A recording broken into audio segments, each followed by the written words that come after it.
And he had to get it up quickly. If he didn't have anybody in his face, Gary, he wouldn't have gotten it up that quickly. He would have tried to go for distance instead of elevation, but Al was hanging back for the fair catch. Like a fungo game going on there. 44 seconds. Thursday, both sides worked very hard today. Both sides exhibited a spirit of cooperation and diligence and good faith that I think helped bring us together from being apart. And in that regard, on behalf of the league and the officials, I'm pleased to be able to make this announcement.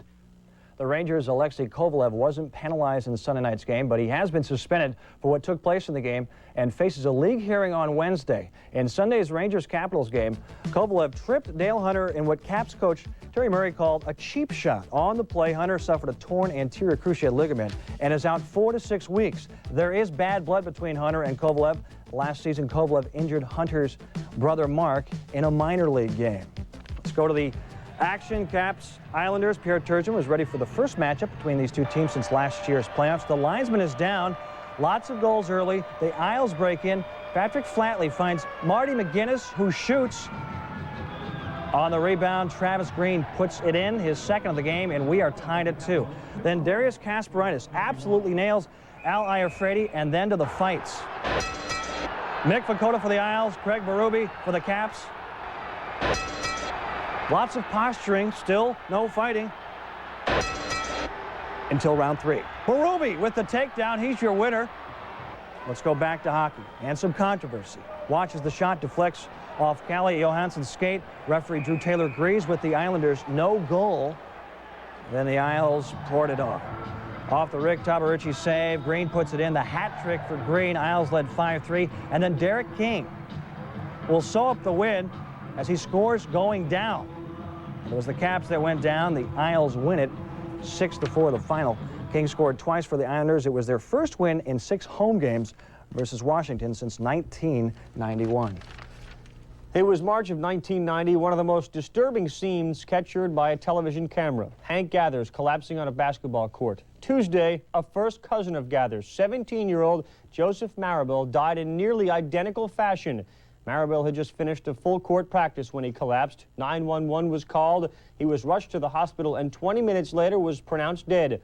About 30 family members were in the waiting room, including Hank Gathers' mother. Unbelievable story. The medical examiner will determine the exact cause of death, and we will update that story on SportsCenter on Wednesday. And his father also said that basketball was Joseph's whole. Physically, but emotionally. His father passed away last week. Neely's first game back was against the Nordiques, a team whose disappointments can be measured in wins and losses. Still fighting to get back to the 500 mark. Quebec hasn't lost in their last 5. The pressure is on 18-year-old Jocelyn Thibault. Sweeney would shoot it in, and Brian Smolinski is camped out in front. The rebound gets past the 18-year-old. His 6th of the year, and the Bees are up 2-zip. It's only Neely's 13th game of the year. Third period, they're on the attack. And Cameron loads up and fires right through the wickets. His 15th goal of the year in only 13 games. Ted Donato looks for his 7th goal and gets it on the deflection. Thibault is pulled early and heads for a shower, and the Bruins win it 5-2. Since the '86 season, the Bees have beaten Quebec 38 times and lost only 10. Joël Junot said it's a confidence that starts in the airplane. When you leave for Quebec, you get the feeling that you're not going to lose. Following the loss, the Nordiques were told to be back at practice 7:30 a.m. Rangers and Devils, 32 wins between them, only 11 losses. Mike Richter carrying a 13-game unbeaten streak into the game. McLean's shot would miss, but Corey Millen is there. His 9th, 1-0 Devils. Rangers unfazed, undaunted. Amante, he beats Terreri, number 8 for Amante. We're tied at 1. Then on the power play, Gartner would find Brian Leach. His 2nd of the night, 10th on the year. Rangers win it 3-1. Richter 12-0-2 in his last 14. And following the game, Mark Messier gushed over the play of Leach. I have never seen a defenseman since Orr, Potvin, or Coffey control a game like Brian did. Jacques Lemaire described his team's play this way: I thought they arguably played their worst game of the year. Jets beat the Kings 8-6. Talk about a seesaw game. Kings scored 4 straight, only to see the Jets score the last 6. Keith Tkachuk, a Gordie Howe hat trick, had a goal, assist, and a fight. Still ahead, the fun but sometimes dangerous trip to the end zone. Reggie White is the toast of Green Bay. And the Pack is back. 15th NBA season, Bill Laimbeer has retired. But the hardest thing is to finally say, done deal. And it was very difficult and very emotional to actually come to that point. Well, I'm walking away as a basketball player. In no way am I walking away as a Detroit Piston. I'll be a Detroit Piston until the day I die. You know, Laimbeer was a four-time All-Star. He's also one of 19 players to score over 10,000 points and grab over 10,000 rebounds. But the funny thing is, when you see highlights of him, all he's doing is fighting. It wasn't a mosquito. He was like a whole swarm. Now considering getting into Biscuit and Ebert. Every time an on-ice incident occurs, Brian Burke gets a Federal Express package. He currently is reviewing Alexei Kovalev's trip of Dale Hunter. Well, Wednesday night, the commish was in Toronto hoping for a masterpiece. What he got was the goonery he's trying to get rid of. And Bettman may be forced to buy another VCR for Burke in his office. Why? Well, Luke LaChapelle can tell you all about it. He was worried, and he had a right to be. Jamie McGowan slashes Garth Butcher, and Butcher's thinking about how he can get him back. More on that later. Look out, Glenn Anderson's stick right into the face of Rick Zombo. No call. Anderchuk scores. Look for Anderson to get a suspension. Wendell Clark and Curtis Joseph get tangled up in the crease, and Clark sends Cujo back to the ice. And Rob Pearson lines up Butcher and nails him. 78 minutes in penalties in period 3. That leads to Kelly Chase beating on Sylvain Lefebvre. And then Butcher's revenge, getting the better of Pearson. 108 total minutes in penalties. As far as the score goes, the Leafs beat the Blues 4-2. Leafs 8-0-3 in their last 11 at home against the Blues. The two teams play again on Thursday in what should be an interesting night for the regular referees to return. The Red Wings and Whalers in Hartford trying for their third win in a row. Chris Pronger's got a blast, and it gets past Shovel Day, 1-0 Whalers. Still in the first, Andrew Cassell's to Jeff Sanderson, who one-times it, and he has got 16, 2-0 Whale. Hartford's up by 1 in the third when Randy Cunneyworth slaps it in. 3-1 Whale, and the Wings fans have 5-3 the final. Since coming over from Calgary, Jeff Reese has stopped 92 of 98. He's got a piece of tape covering the Flames logo on his mask and admits, I'm the worst looking goalie in the league. Still, it's not how you look, it's what you do out there. Flyers lose to the Oilers 3-1. Oilers now out of the league's basement. Ottawa and Edmonton each with 15 points. Tampa Bay's got 14. Neither team good on the power play. Flyers 0 for 4, Oilers 0 for 6. Well, the NHL officials return to work Thursday night. Kerry Frazier's first game will be Friday.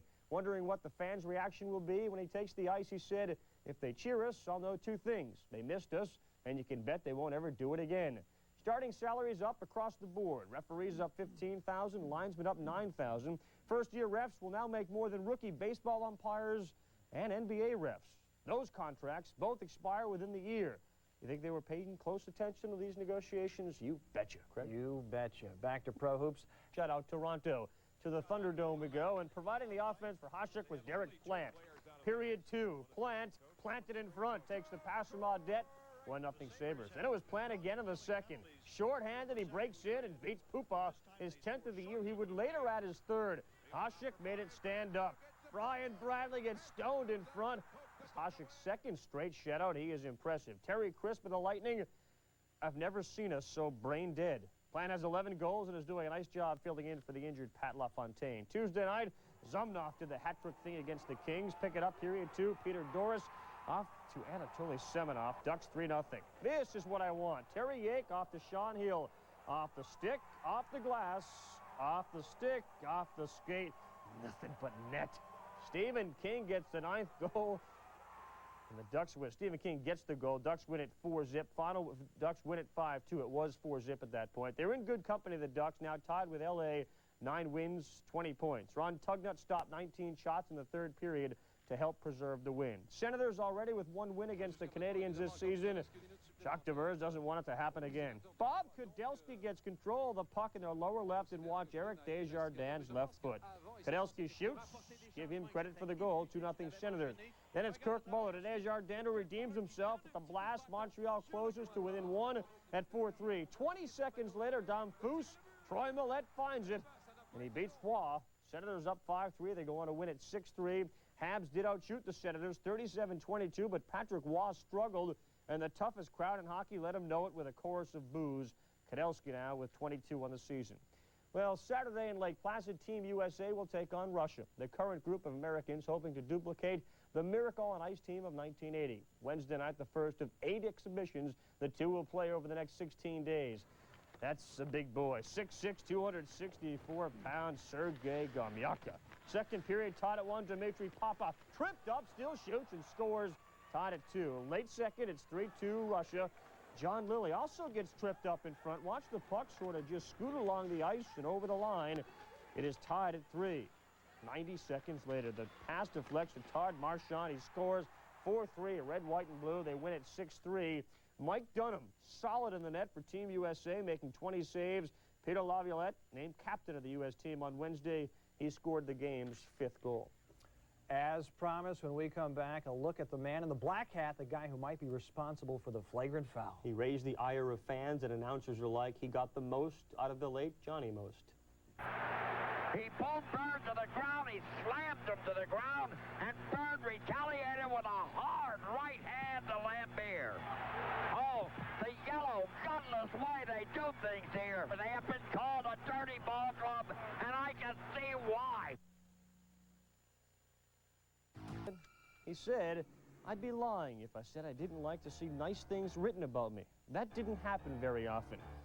Not a lot of nice things were said about him either. He may not have been liked as a person, but on the court, he was certainly respected.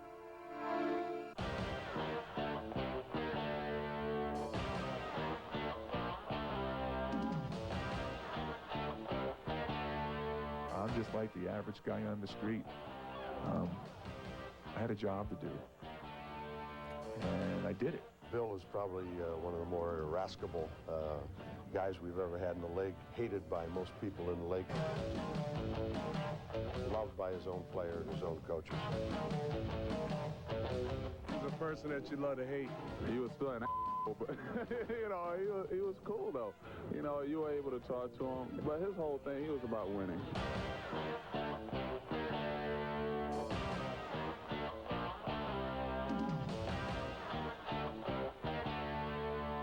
No doubt that I wear the black hat.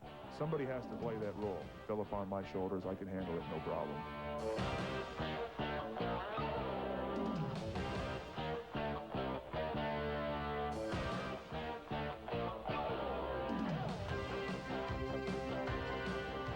Didn't want to compete anymore as a basketball player. I found the desire was gone. When a player would, say, break mentally or no longer care about the situation, I would ride them and first try to goad them into it, and then I would dismiss them and ride them all the time because they had no business being on the team. I'm in that position now. I'm one of those players. And if I was on the team looking at me nowadays and coming to the arena and not wanting to compete, yet taking time from other players, I'd be pissed. Olin Polynice said it best. He's cool, and something else cool coming up. Did you know? Stay with us.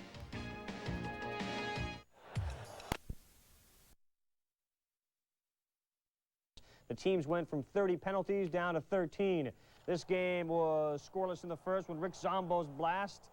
Greg Janet to Brendan Shanahan, and he scores, and the Blues are up 1-0. Cujo was on his game Wednesday night. He was on his back. Well, he's back on his back. Doesn't matter. Andreychuk tries to wrap around, and Cujo was there, made 39 saves.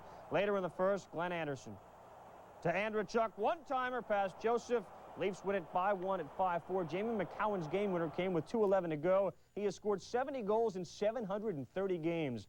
As for the referee's report card, Jeff Brown of the Blues said, "My mom told me if you don't have anything nice to say, don't say anything at all." So he didn't. Ducks and Kings on even ground, and this guy's fired up. First period was scoreless. Anaheim 5-on-3. Gary Valk the blast.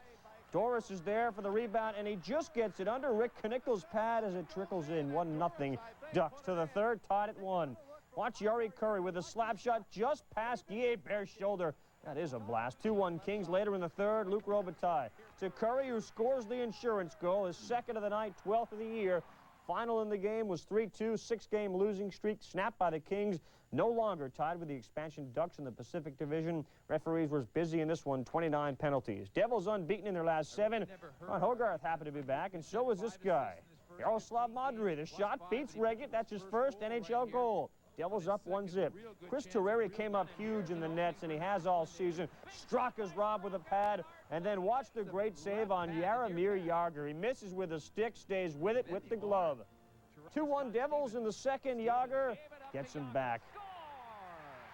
His 13th of the season, and it ends 2-2. The Penguins' third consecutive tie. That's one shy of the club record. Terreri almost didn't start in net. He was drilled in warm-ups with the puck.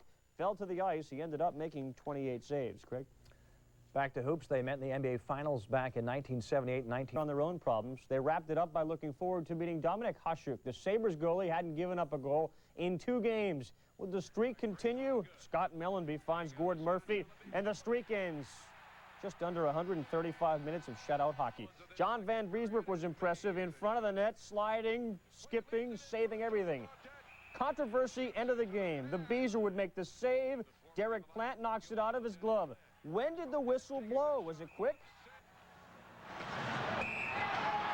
Oh, looked like a quick whistle to me. No goal. 23 seconds in OT. Jesse Belanger beats Hasek for his 6th, and the Panthers win it 2-1 after the game. The Beezer said he did have control of the puck. Belanger saw it differently, saying, luck, part of the game. Panthers power play.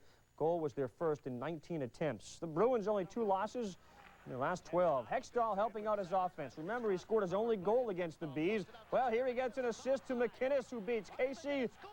Lead is 3-2. After giving up 5 goals, though, and getting only 1 assist, I put him on the bench. Glenn Murray, Adam Oates, he beats Tom Draper for his 2nd of the game, 12th of the season. Bruins go on to win it 7-3. Oates, team's leading scorer, had 5 points, including 2 goals. Joey, had 4. The difference, according to Al Arbor, well, their big guns outplayed ours. Flyers have won 3 in a row. Look out. Weird night this was. Galley skate right to Dan Casa, his first NHL goal, tied at 1. Then on the turnover, Vyacheslav Butsayev gathers it and scores his 2nd of the game. What really happened? Let's look closer. Goes off the skate of Jyrki Lume and into the net.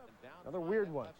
And in the 3rd, it was Butsayev again. He steals the puck and puts it past Whitmore. That's his first hat trick, 6-3 the final. Recchi added 2 more. He leads the team with 15 goals.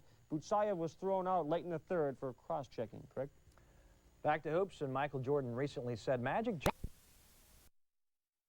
Stephen leads shot, Oates rebound, goal, 1-0 Bruins, and they were on their way. It was going to be a big night against the New York Islanders. A little bit later on the power play, Glenn Wesley to Joe Juneau. The big slap shot off the skate of Hextall and in, and it's 2-0 Boston. Dennis Donato to Oates. Back out to the point to Ray Bourque. The teams were 4-on-3 at this point. Power play goal, 3-0 Bruins, and it looked like it might be a blowout, but the Islanders would make things respectable. Dennis Vasky picks up the loose puck in the corner, wheels in, fires it at John Casey. Somehow it sneaks between Casey and the near post. That makes it 3-1. The Islanders would pull to within 3-2, but just before the end of the 2nd period, 2-on-1 Oates and Juneau. Oates does not go to Juneau. He goes to Leach, who scores 4-2. They go on to win it 7-3. Down the coast in Florida, Buffalo's Dominique Hasek had not given up a goal in over 2 games until Gord Murphy beats him right here, 1-0 Florida.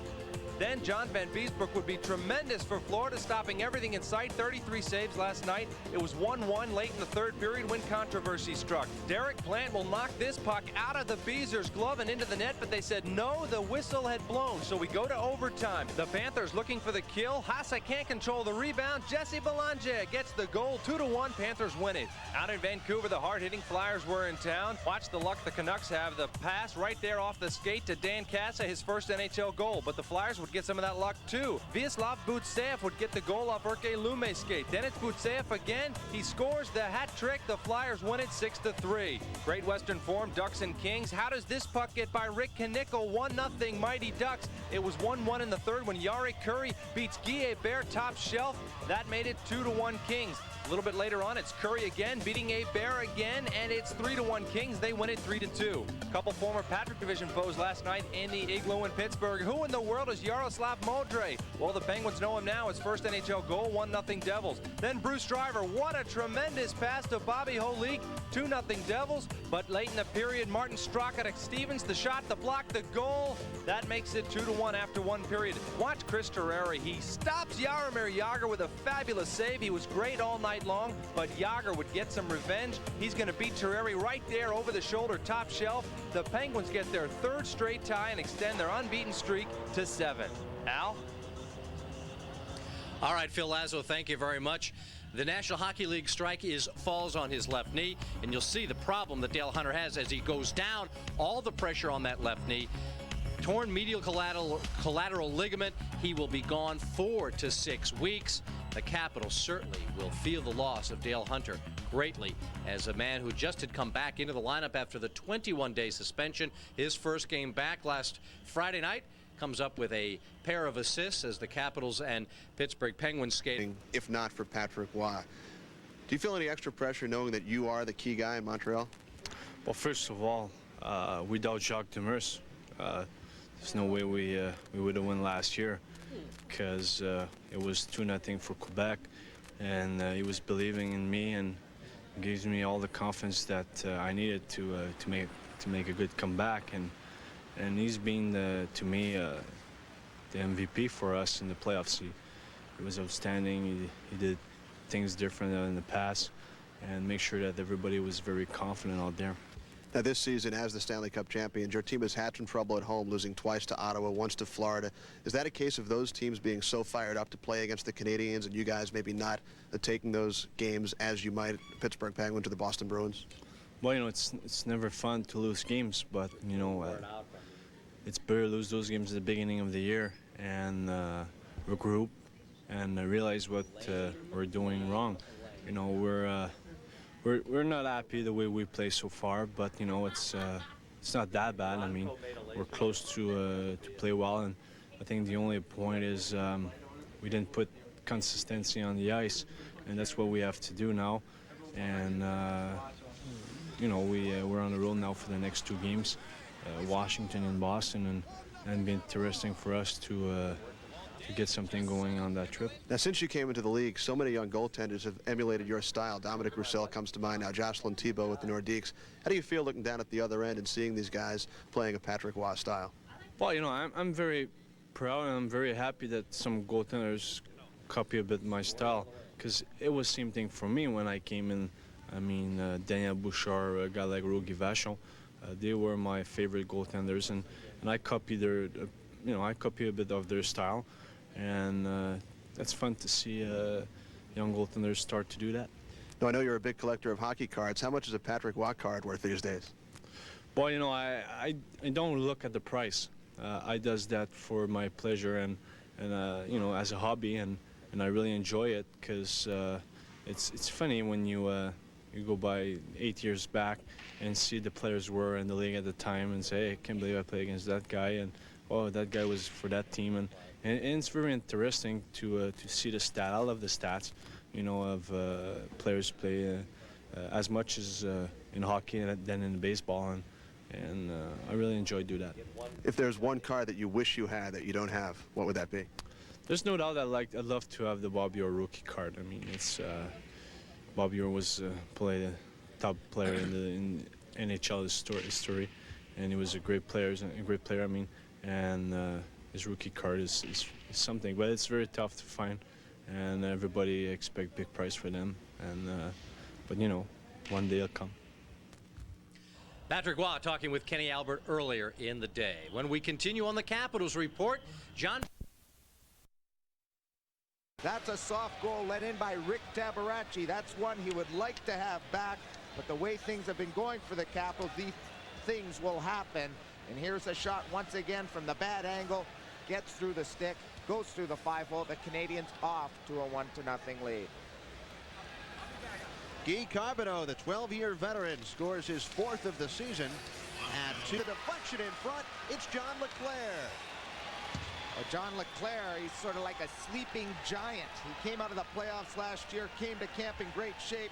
They thought he was going to be terrific, but right now he too having a poor season. But here it is, off the drive by Odenline, and he's going to get his 2nd assist. There it is, getting deflected in front. Right there, the Colonel taking number 17, John LeClair. But once again, the importance of winning the faceoff. There it is, the youngster Kaminsky just called up, losing the faceoff to veteran number 8, Ronnie Wilson. That sets up Jeep Eagle Eye looking down.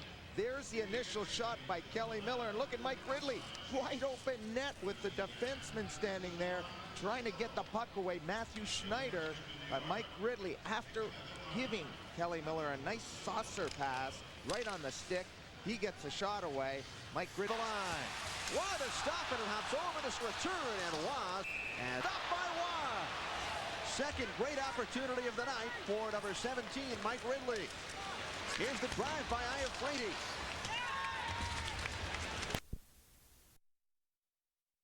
Wide. Played by Oates, who fires. But there's Craig Berube gets that left hand on his shoulder, and Ron Wilson is not very big. He's sent for a spill. That's what Kerry Fraser saw. Left down 2-0. Now they still have 32 seconds to kill off. And there's the cross check from behind. Dave Poulin. We have to make a change of some sort, and you know, we need a goal scorer, and everybody, you know, the players will be the first guys to tell you that. Which means there's always rumors swirling around, right? Definitely, there's always rumors out there, but since we live in Washington and not Toronto, we don't hear the rumors quite as much. That's right. We get the Montreal Press, and I'm sure they can start a few. Let's go to Greenbelt. Rod, you've got the next call for Alan May. Hello, Rod. Rod's in the bathroom. See you, Rod. Thanks, Rod. Nice being with you.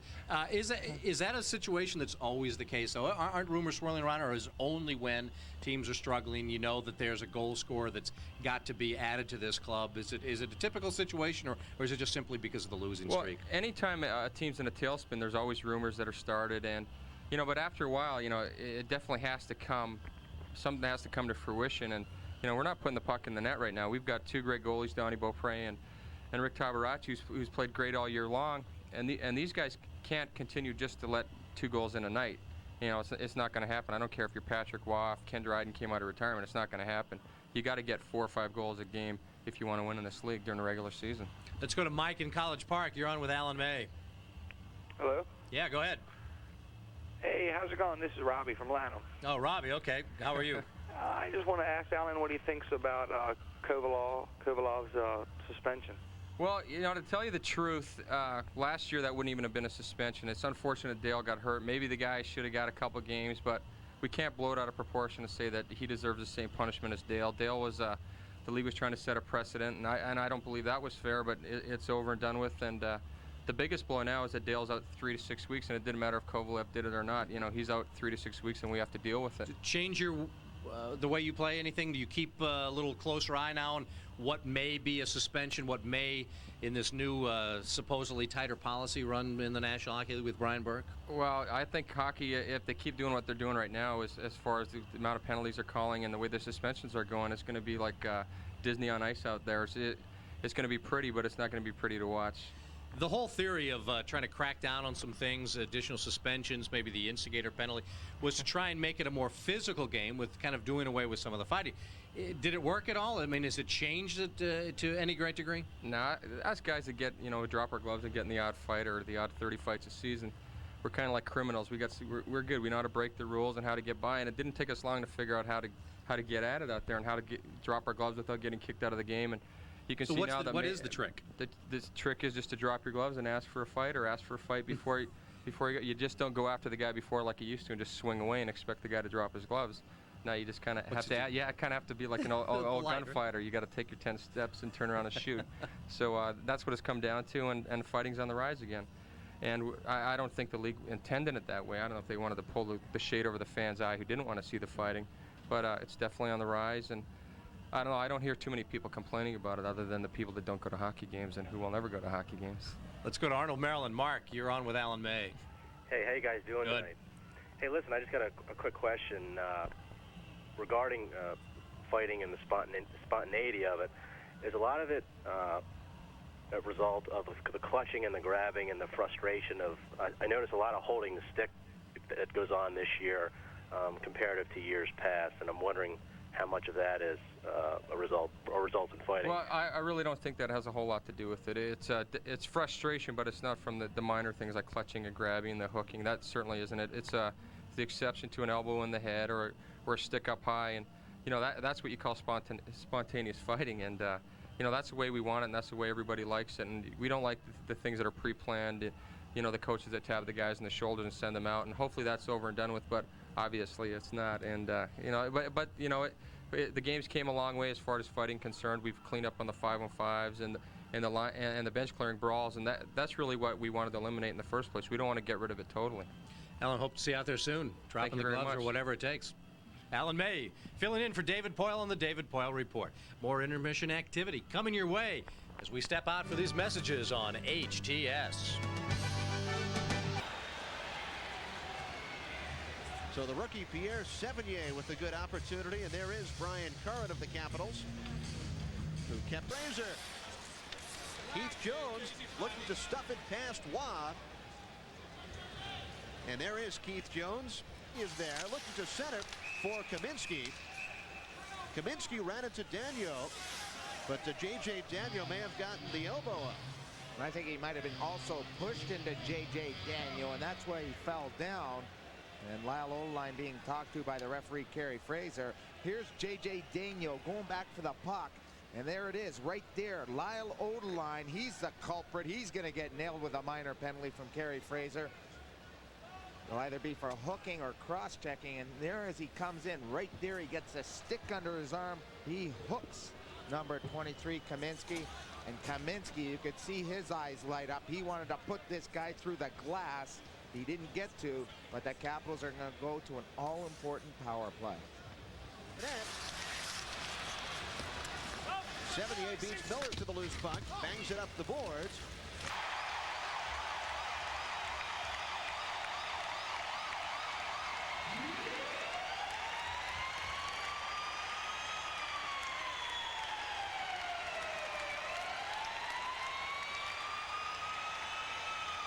Here we pick it up. Keith Jones with a great pass across the middle right there. That's what opened this play up.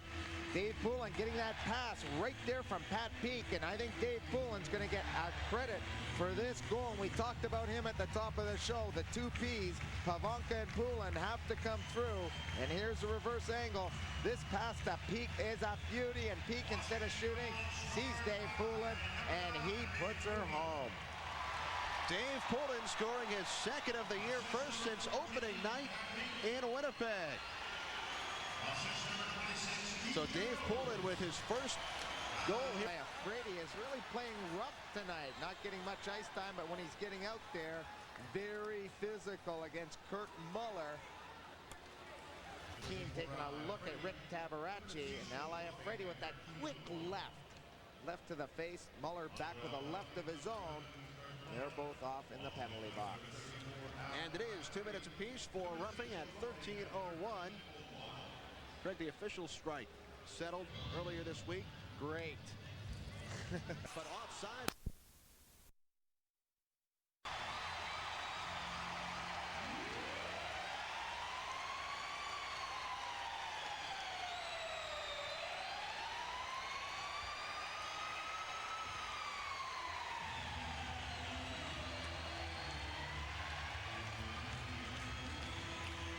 Coach Terry Murray isn't going to change this line combination. They've been dynamite.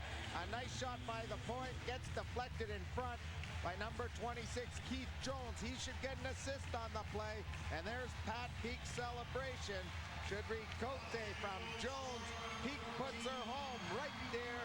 This game is tied. He buried it. What an assist by Keith Jones. Great assist. Pat Peake is... It's been a defensive. Hit up high off the drive by Pat Peake. Peake not able to deposit the puck in the net, so he tries to shove one of the Canadians into the goal. Look at that outnumbers right there. Lets it go. He doesn't take another step. He shoots it right away. Patrick Waugh coming up with a save. Pat Peake returns to the Caps bench. Hatcher holds. Puck still in the Canadian zone as Ridley plays it on the right wing boards. Here's Iafrate spinning away from Keane. Caps applying pressure here. Kristich taken down. Ridley behind the net. Out to the point, Hatcher. His shot is blocked. Blocked by a sliding Keane. Hatcher on the recovery, deflected into the body of Patrick Waugh.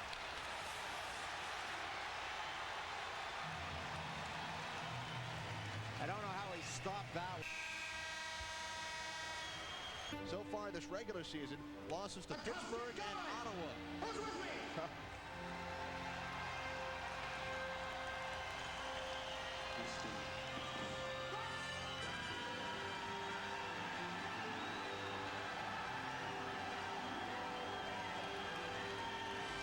Krieger shooting and it was blocked.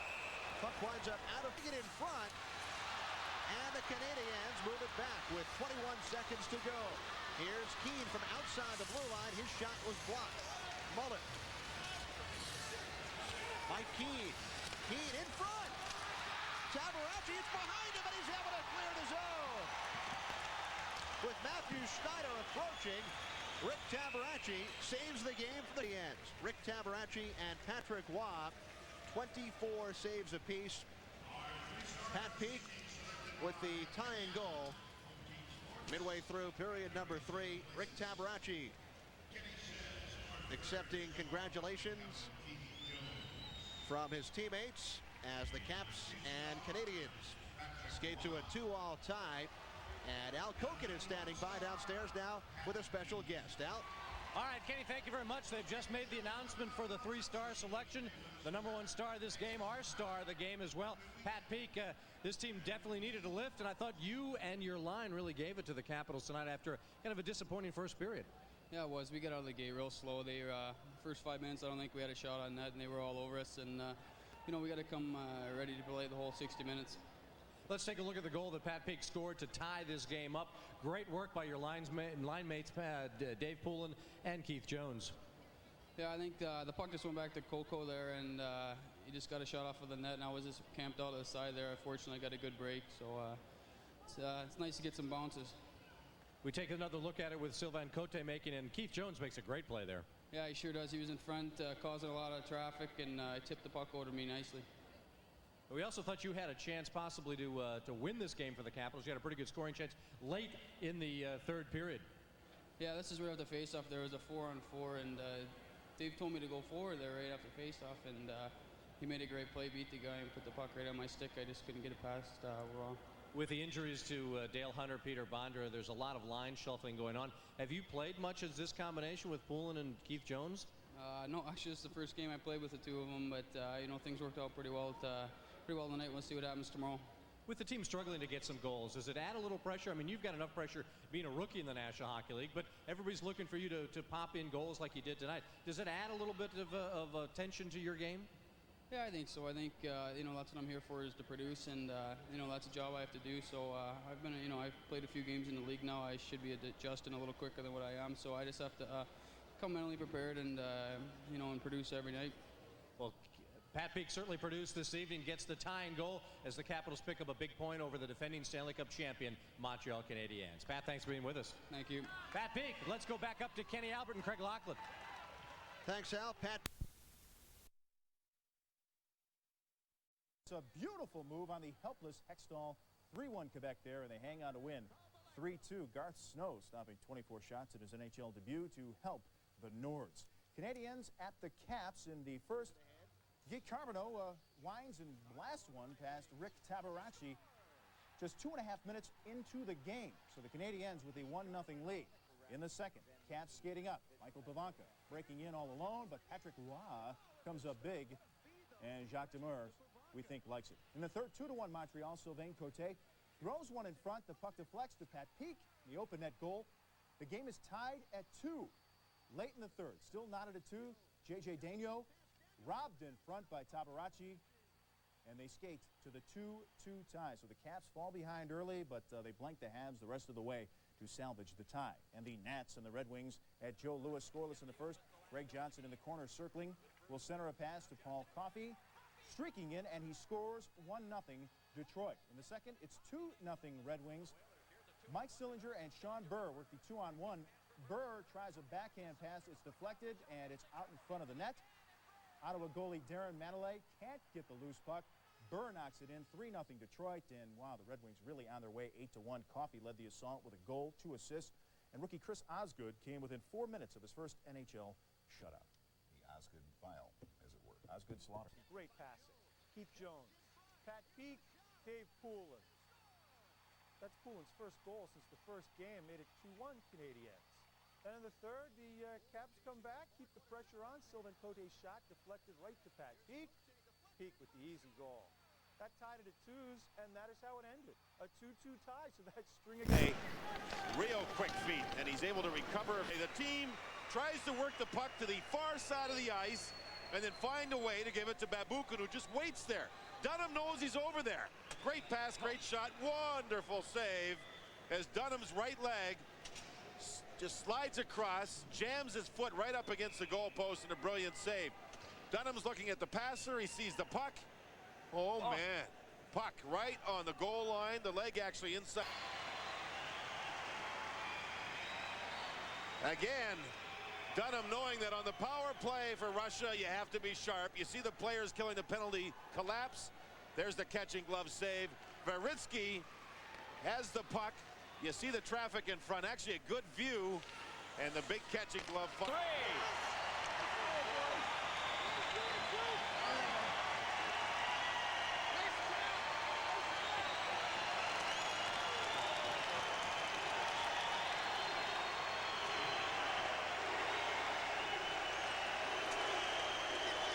This line with Campbell and Ralston, man, what a shot that was. Campbell scores his 17th goal he scored this season, and it's a laser beam to the top corner.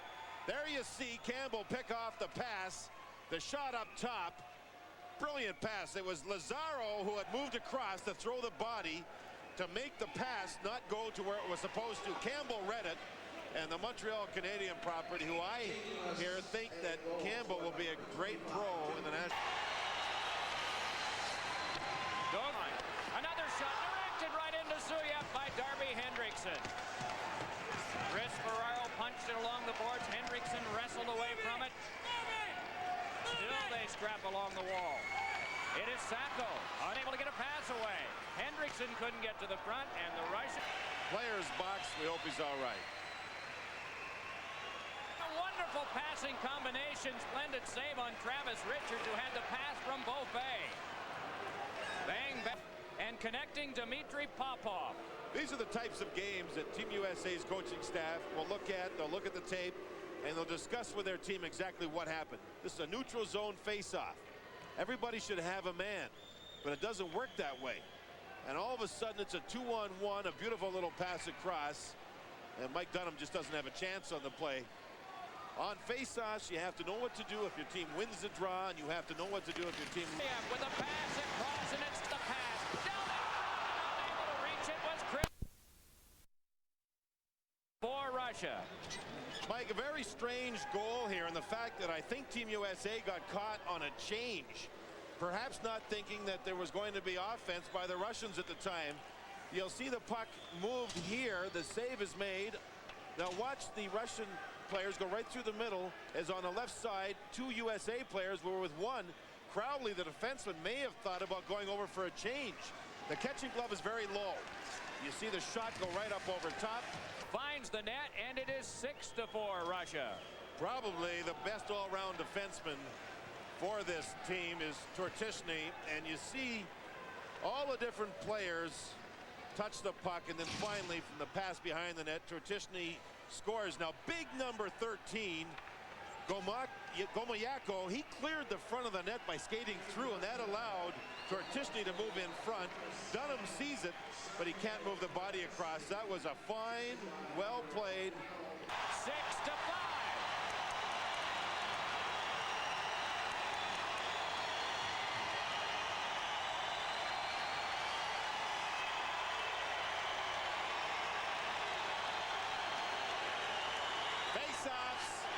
This time it's won by Team USA with a crowd in front.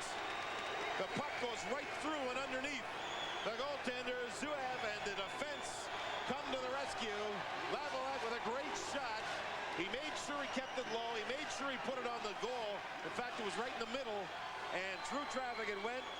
It's now 1 goal, a 6-5 Russian. Tortishny, number 7, will bring a stick up there, right into the face of Richards, and Richards is a gutty character player.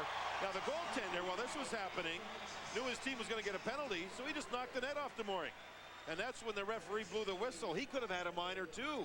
Richards, though, you see there, he's been cut below his left eye. Tortishny was given a 5-minute major, and this is a major portion for the game itself, as Team USA will have a lengthy power play. Weaves it around. Peter Ferraro up with that one. Back to Laviolette again. Laviolette shot, and it went wide. A screen had been set up by Johnson. Dumped around for Peter Ferraro. Out to Johnson, hit the post with the shot. It went wide. Ryan Ralston let that one go. It's Richter turning it around, and Beaupre once more. Lazaro has had a lot of ice time in this game. Beaupre once again. Lazaro at the front. To the back to Richter. Gets it back again. Wanted Ralston, but couldn't get it. Interceding was Toposhnikov, but they can't clear out yet. Lazaro working it on back to the point. Across it comes to Richter. Angles one that went off of Ralston. David Sacco able to keep it. Ralston again. Wanting it is Beaupre in the slot. You saw him lift the stick in the air. Beaupre inside the forward Russian defenseman as a shot went screaming in and was blocked away by Zuyev. The Russian teammate.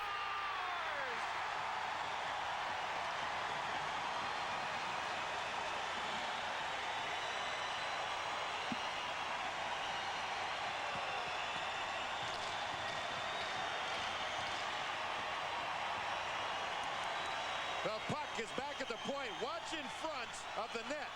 There's a little deflection by the goaltender's own defenseman. And all of a sudden, it's a power play goal. We're tied at 6, and there's still 1:57 to go.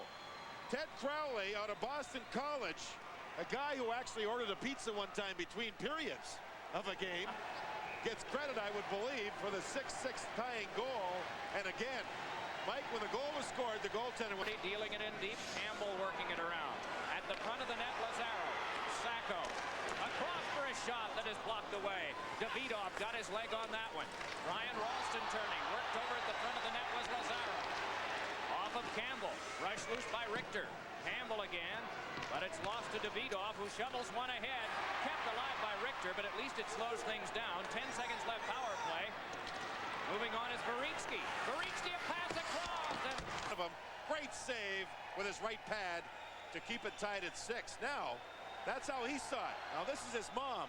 How does she see this? Run away, Mike. She works with every shot, doesn't she? It rolled off the rail away from Campbell. Lazaro tries to work for Campbell. Big shoulder check by Campbell. Now Ralston again. And it's lost. Barham trying to get out with it. Can't do it. Brian Ralston up with it. Can't center. It comes right back to him. All Team USA now as Martin shoots. He scores!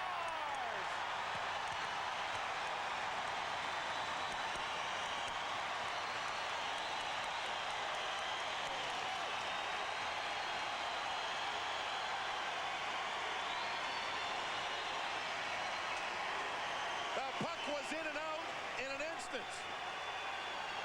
Team USA spreads out all over the ice surface. Martin with a shot again through the legs and down low, right underneath the goaltender, Zuyev. You see him ready, you see the legs open, and the puck slides right underneath the edge or the heel of the goal stick. I believe, Mike, that's 3 goals this period by defensemen for Team USA here in the 3rd period, and what a comeback. Team USA was down by 2. They've scored 3 straight. Matt Martin with the go-ahead goal, and there's 3:30 left here in the 3rd period. Laviolette, Crowley, and now Martin. Sacco brushed it off. Darby Hendrickson checked from behind. Omoyako is out there. We've not seen much of him in the 3rd period at all, but here is David Sacco firing, and getting a piece of that was Zuyev.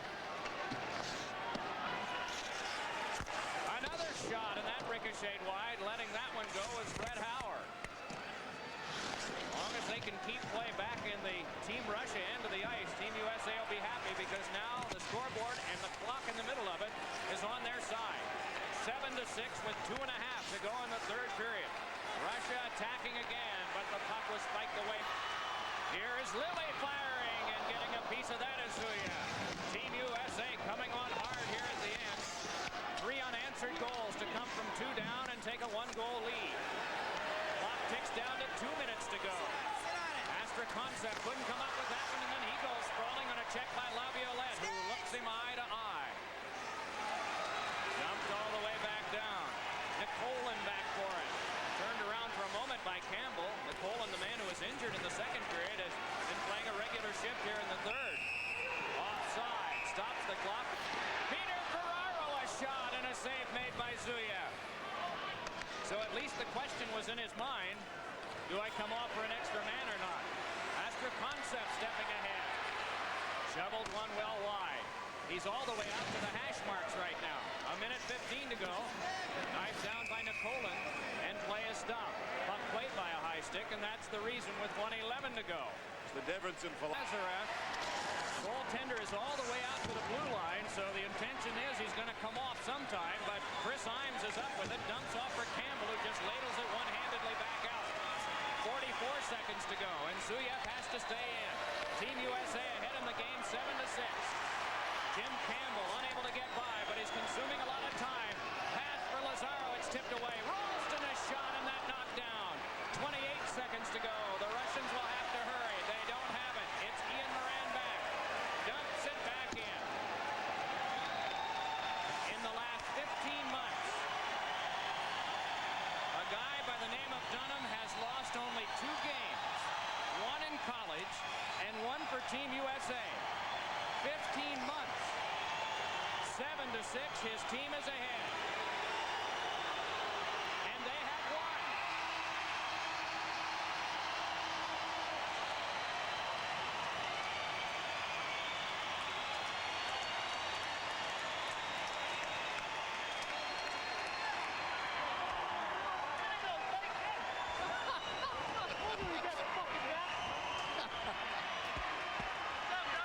Are there some headbutts coming here? We better...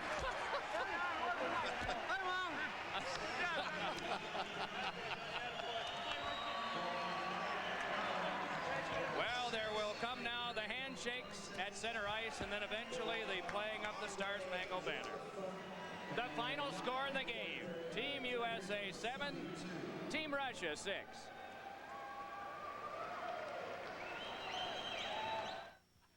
When you... Who's proud to be your bud. Ladies and gentlemen, this time, CBS National Television. Well, no, we're not. We're just waiting and anticipating the playing of the Star-Spangled Banner here. The flags of the 2 countries are hanging at the end of the ice to our right. Mike Dunham and his crew. Eyes to the top of this rink right now for the song.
Star-Spangled Banner played here at the 1980 Arena.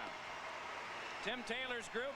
And you started off, made it 6-5. Great goal. Yeah, it was just 1 of 7. I mean, it took 7 to win, and you know, it was the defenseman got the last 3. I think it makes it a little more nice for the defenseman, but it was a good win for us. You know, I think we want to cut back on our goals against, but you know, it was good that we came back and showed a lot of character, I think. Were you thinking offensive yourself? I mean, trying to come in and come up with the play? Yeah, you know, when you're down 6-4, you kind of want to try and want to make something happen, whether it's a defenseman or a forward, anybody.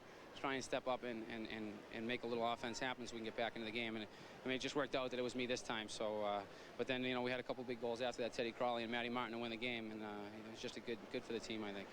describe your goal? I mean, you don't get too many of them, do you? No, well, actually, me and Teddy switch it around, and we go on the opposite sides of the ice when we're usually playing, and that way when it goes back to Teddy and he slides it over to me, I can hit it right on the go. And, you know, we've been working on it, and we haven't gotten a goal yet, so it's about time it paid off with some dividends. Well, great finish, down 6-4, you came back, and congratulations, and a good thing to work on right now. Yeah, it was good. It was, like I said, we're all happy. It wasn't exactly what we wanted, but it was a good win. It was good to come back. It showed a lot of character. Great win in this building. Back to you, Mike. Peter Laviolette, captain of the victorious team today. Road to Lillehammer goes next, down south through Atlanta, where these two teams play on Monday. The U.S. by 1, 7-6. The week, they wore a Grizz emblem on their helmets, dedicated the game to their former quarterback. Third quarter, Army leading 9-0. Rick Roper, on the keeper, rushes in 9 yards for the touchdown. It was 16-0. The Cadets of Army in control. But in the fourth quarter, Navy began their comeback. Trailing 16-8, Jim Kubiak to Jim Mill, an 8-yard touchdown. They tried a 2-point conversion and missed. So it was 16-14 Army. 6 seconds left in the game. Navy down by 2. Coach George Chomp turns to his freshman field goal kicker, Ryan Buccianeri. He could win it. The tension was unbearable for the midshipmen on the sidelines. If the kick is good, it's a Navy win, coming back from 16 down. However, Buccianeri and Navy miss a chance for a dramatic victory wide right. Army's coach Bob Sutton, the cadets, and the fans celebrate. Army downs Navy. So the question to the 18-year-old kicker is where to place the blame. What went wrong? So I'm not really sure, actually. It didn't feel like a solid hit when I hit it, but it all happened so very fast that I'm not sure what happened. I missed the kick. Army has now captured the last 2. The foot. Coming up on SportsCenter, the Gators try to swim against the tide, while the Spartans look to catch Wisconsin napping.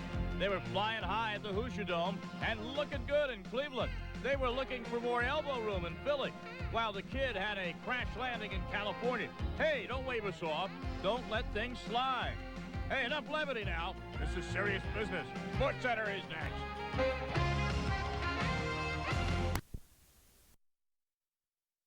To do battle with the Maple Leafs, the darlings of English-speaking fans and media in Canada. Let's go to Maple Leaf Gardens and find out what happened. Listen to this. Canadian lady, she forgot the words. Oh my goodness. Second period, 1-0 Leafs. Tikkanen intercepts and shorthanded beats the goaltender Felix Potvin. His 13th goal of the year for Mr. Tikkanen. A few minutes later, John Cullen dropped past to Wendell Clark. He pots his second of the night. 2-1 Leafs, and they love it. In the press box in Toronto. Tied at 3 in the third, Mark Messier. Fancy stick work. Look at the pass between the defenseman's legs. And hits a breaking Mike Gartner. And they love it in Toronto? No, they don't, because their beloved Maple Leafs were beaten by the Rangers 4-3. The final. The Rangers are 19-6-4 atop the Eastern Conference. Mike Richter, their goalie, 13-0-2 in his last 15. Can't get much better than that. Montreal and Boston, usually a good matchup, but not on Saturday night, not for Boston. Vincent Damphousse to Oleg Petrov. Out goes John Casey. In comes John Blue, and he's got the Blues. Less than a minute later, John Leclerc behind the net. The wraparound. Johnny, weren't ready for that one, were you? 4-zip Montreal still in the third. 5-zip Paul DiPietro finding Vincent Damphousse, who fires a wrister past Blue. Damphousse 2 goals to assist. Canadians win in Boston Garden by a rout. The Bruins' 8-game home unbeaten streak is smashed. The Habs scored on their first 3 shots of the second period. Ouch. In Hartford, the little team that could, maybe battling big bad Pittsburgh. And I mean battling. There goes Randy Cunneyworth, beating up Marcus Naslund, but he's not done. He wants the whole Pittsburgh bench. Cunneyworth used to play for Pittsburgh. There, take that. I didn't like the town anyway. Score 6-0 late in the third. Jaromir Jagr says, I don't have an illegal stick. Referee says you do, but he comes out after the penalty in overtime and gets his revenge. He scores, that's right. Pierre McGuire, the Hartford coach, used to coach in Pittsburgh. He says that Jagr uses an illegal stick 90% of the time. He knew it. What he didn't know is that you couldn't question illegal sticks in overtime. And Jagr stepped out of the penalty box and won the game and goes ha-ha at the end. In New Jersey, the Devils trying to make things hot for the Blackhawks. Referee Paul Stewart says, hi, I'm glad to be back. Yeah. Second period tied at 1. Watch this. Bruce Driver about to clear it. Teammate Bill Guerin bumps into him. The loose puck on the stick of Stephen Matteau. Thank you very much. And Chicago leads it 2-1. Later in the period, Yaroslav Modry with the puck. He passes back to Scott Niedermayer. Rips one pass past the Chicago goaltender. And yes, he can believe it. And it was Ed Belforur in the Chicago net. Game tied at 2, and that's where it stayed. The second straight 2-2 tie for the Devils, who meet the Rangers at Madison Square Garden on Sunday night. Correct? Back to pro hoops. Sure, the Warriors aren't healthy. First period, Ronnie Stern knocks it to Joe Nieuwendyk. One-timer trickling past Soderstrom, 1-zip.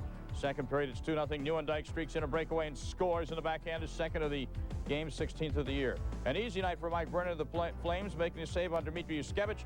Juggles it, but holds on. 23 saves, a 6-0 win for Calgary. Stars and Blues in St. Louis, 3-2 St. Louis. Craig Janney digs the puck out, walks in front, beats Darcy Wakaluk with a backhand. Janney's 8, 4-2 Blues. Stars made it 4-3 and pulled their goalie with time running out for the extra attacker, but Cujo, Curtis Joseph, stoning the Dallas Stars. Stones Mark Tenorti.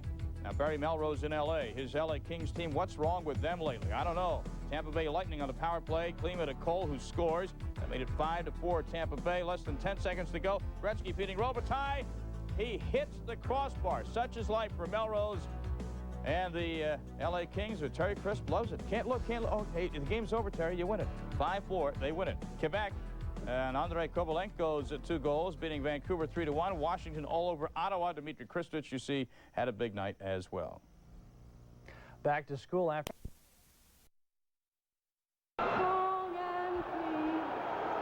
Fly. She forgot the words. Second period, tied at 1. Wendell Clark right past Mike Richter. 2-1 Leafs. Clark's second goal of the night. He has 25 on the year. Tied at 3 in the third. Mark Messier. Some fancy stick work. Over to Mike Gartner, who scores his 14th. Rangers win by a final, a 4-3. Messier with the 800th assist of his career. It's the Rangers' third straight win. The Rangers' third straight win. They now join the Leafs as the only teams with at least 40 points. We certainly are delighted you decided to join us again this Sunday morning. Later, from 2 goals down in the third to make it 2-0 in their Olympic tune-up against the Russians. The Pens and the Whalers weren't so friendly on the ice last night. On the hardwood, Karl Malone was singing a sweet tune for the Jazz, while the Kings. Nice Kings passing. Luke Robitaille to Tomas Sandstrom. 4-all tie. Still tied at 4. Lightning on the power play. Chris Joseph to Danton Cole, who one-times it. Lightning win 5-4. A rough game in Hartford. Oh, look at them just go after it.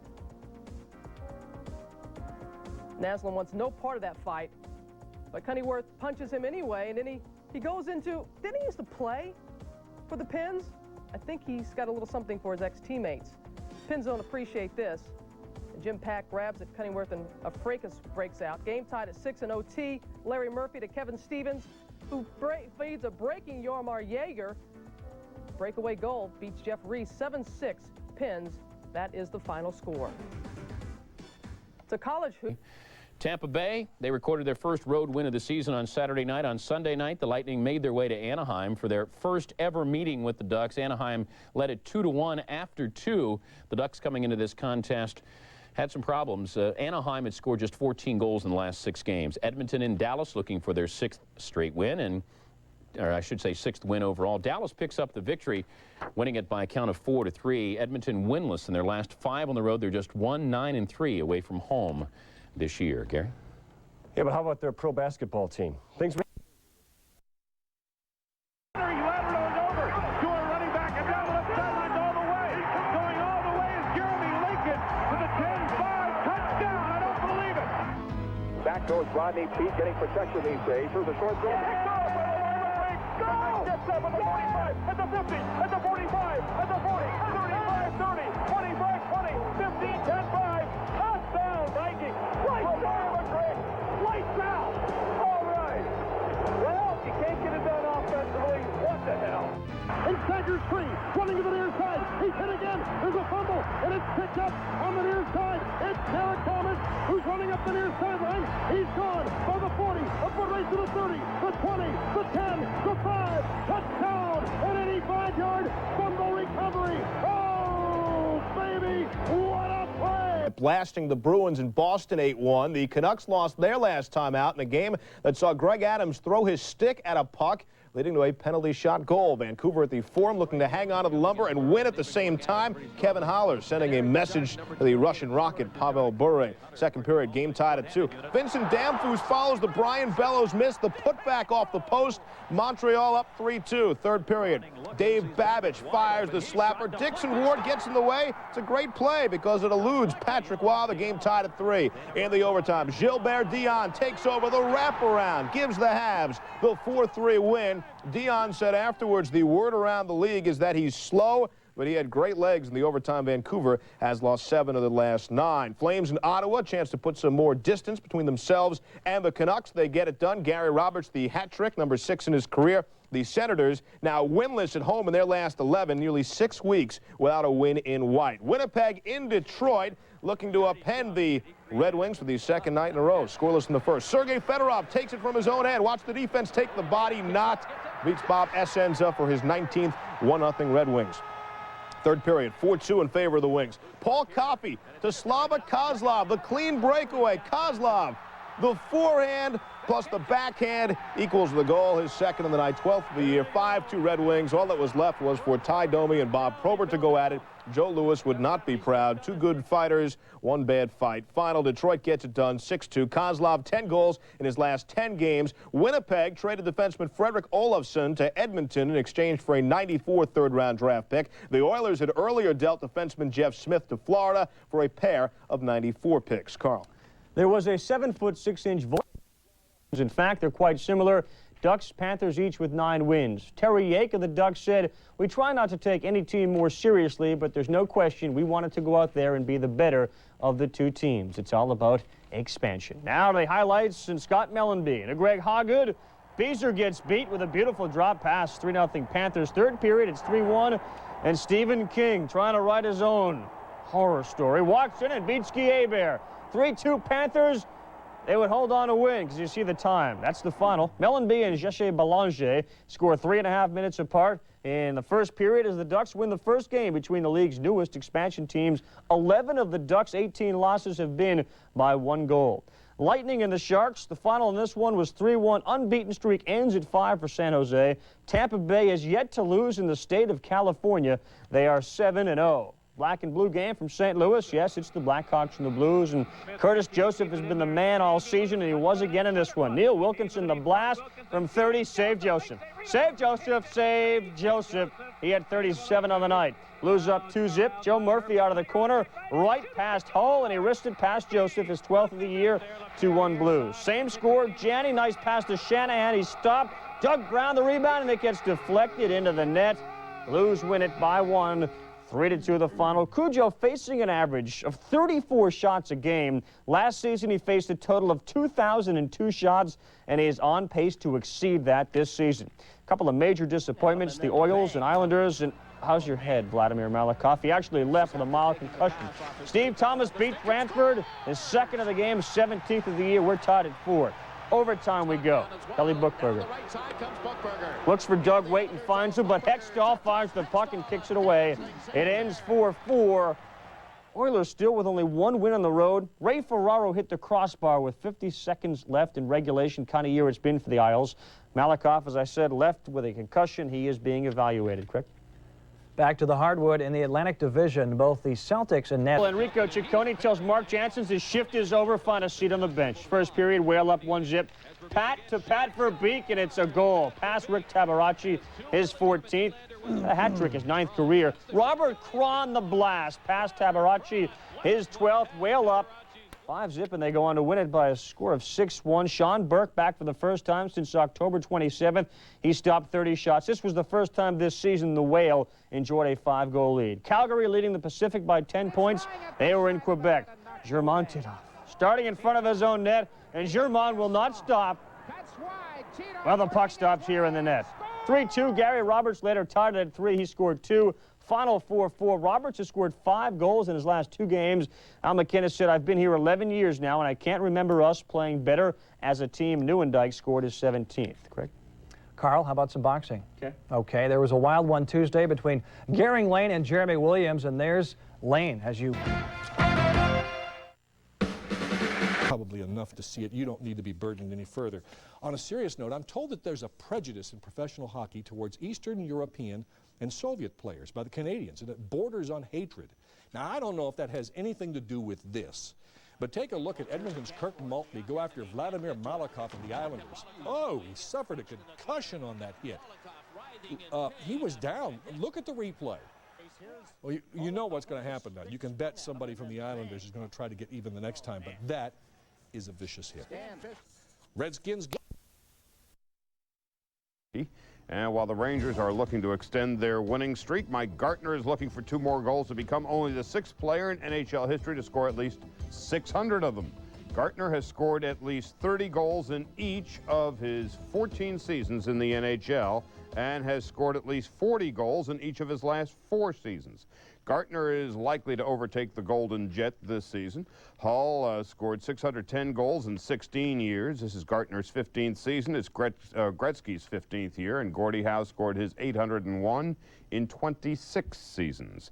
7 games tonight in the NHL, including the suddenly interesting Hartford Whalers. Yes, the Whalers, winners of 4 of their last 5 and 5 of their last 7. Vancouver's lost 3 in a row. The Hartford Whalers, America's team.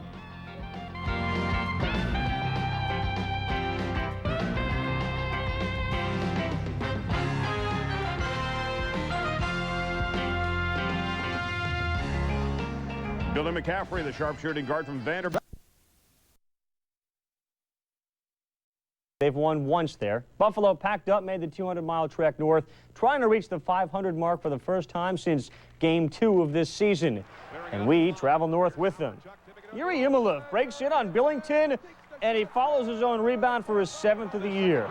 Then it's Almo, and he beats Billington to put the Sabres up 2-zip. Mo Gilney's got 14 on the year. Dominic Hasek has been playing so well. Look at the glove. Sabres win at 3-1. Senators' 11th straight loss at home, tying the record held for 69 years by the Bruins. Hasek has given up just 4 goals in his past 5 games. He leads the league in goals against and save percentage. Craig?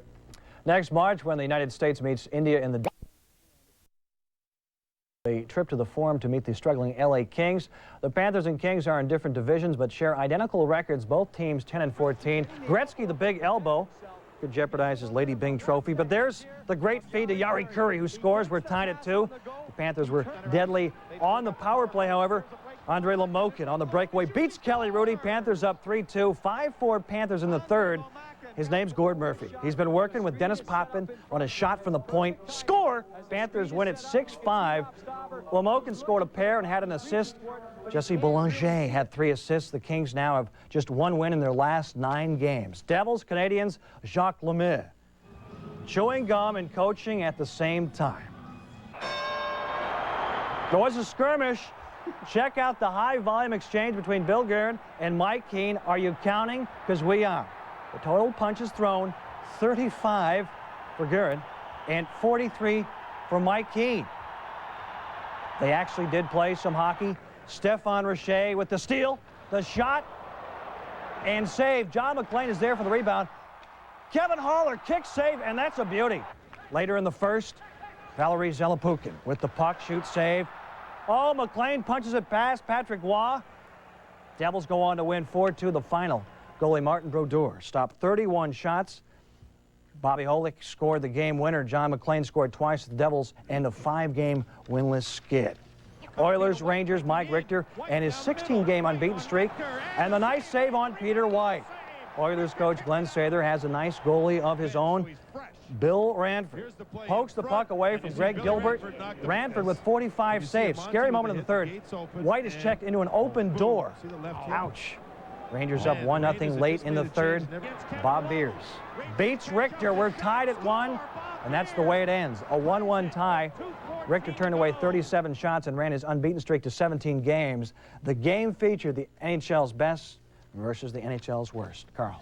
Well, winning breeds optimism. In the case of the Hartford Whalers, it can lead to delirium. The Whalers have won 5 of 7. New coach Paul McGuire called the latest streak a real confidence booster, but said, I don't want our guys thinking they've won the Stanley Cup, because we haven't.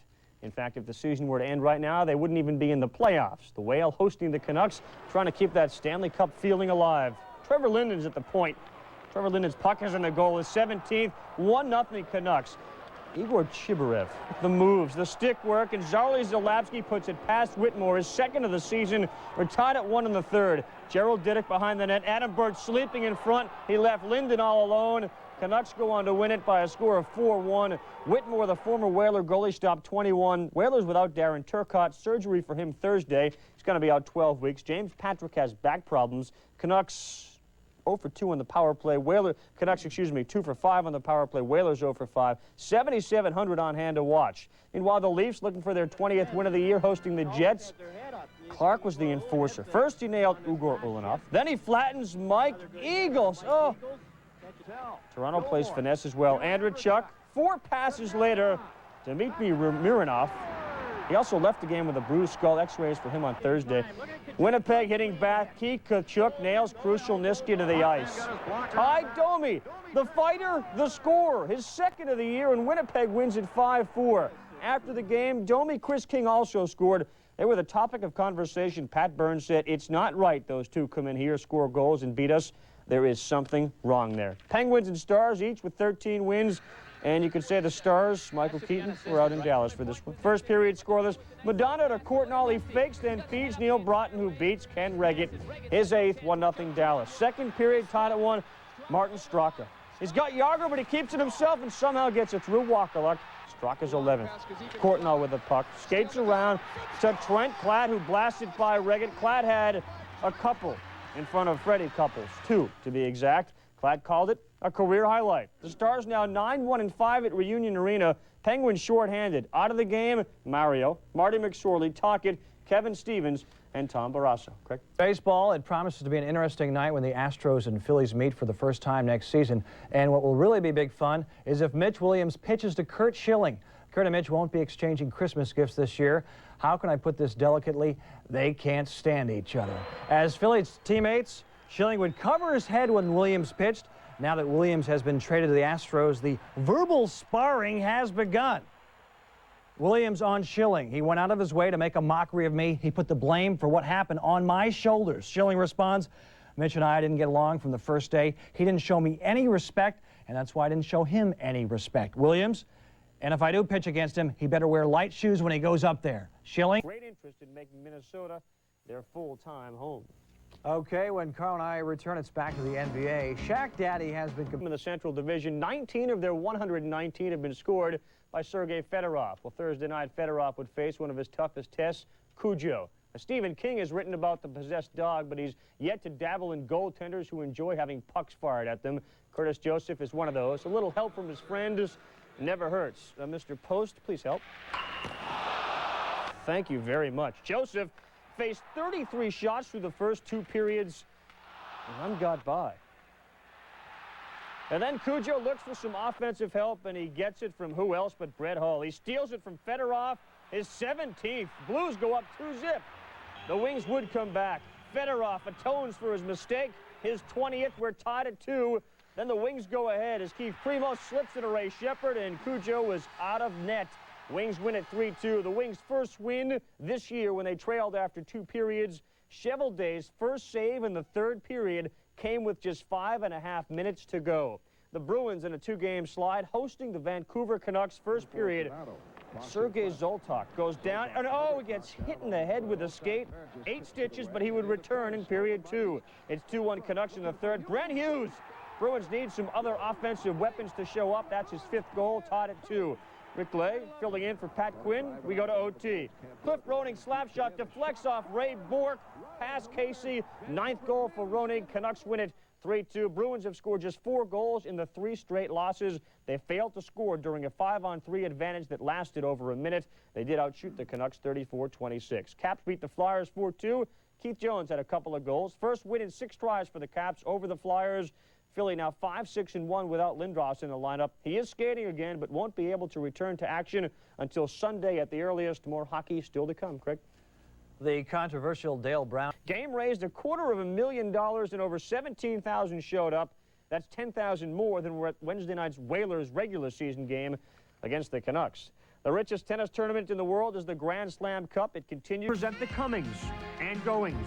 Sean Kemp coming on strong against the Mavs. The Hawks going for the Dirty Dozen. Just because Patrick was coming to town didn't mean Chris was going to hide. Bryant Reeves still coming into his own, while this shot is going nowhere. Eric Lindros, he's coming back, but when? And the Stars going back home to Minnesota. Randy Johnson has a lot of money coming his way. Darryl is going, but is he gone? No, you're not going crazy. You're not seeing triple. You tuned into SportsCenter, and we brought our toys with us. Next. Mark Trenardi and Dave Gagne all connect past Darren Madeley. Still in the first. Dahlin again with the puck behind the net, and it's Gagne again who finds the net. Stars go on to win at 6-1. Mike Modano also had 2 goals. He's got 23. Just over 11,000 there to watch. There were no anti-Norm Green signs. They weren't allowed into the building. Target Center hosted its first ever regular season game. The Edmonton Oilers have expressed great interest in making Minnesota their full-time home. Okay, when Carl and I return, it's back to the NBA. Shaq Daddy has been compared to Chamberlain, and now Andrei Kovalenko buries it. Quebec leads at 2-0. Nordiques goalie Garth Snow makes the initial save. Scott Young puts it in his own net. Ouch, 2-1 in the third. Mike Ricci reaches pretty move. Nordiques going to win it 3-2. Garth Snow stopped 19 shots, and the Nordiques extend their unbeaten streak to 4 games. In their last 6 home games, the Devils have just 1 win. Carl. Jim Dombrowski of the Saints is the highest paid offensive lineman in those who were victimized by the LA fires. The Hanson brothers taking on the Wild Wing. Not a good idea in Anaheim. This is the Ducks and the Kings playing. The most unbelievable goal of the night. Manon Rhéaume on the breakaway. And so what if they can't cross center ice? Manon, the goalie, puts one in the goal. Ducks over the Kings 8-7. NHL players that didn't wear helmets so they could be recognized. Game raised $250,000 and over 17,000 showed up. That's 10,000 more than were at Wednesday night's Whalers regular season game against the Canucks. The richest tennis tournament in the world is the... Only to be denied a victory by the rookie Pat Peake, who would lead the Capitals with a goal and an assist. Since then, the Capitals have won 2 of their last 3, including a 4-2 victory over the Philadelphia Flyers on Thursday night. Tonight, the Caps looking to continue their winning ways. Stay tuned.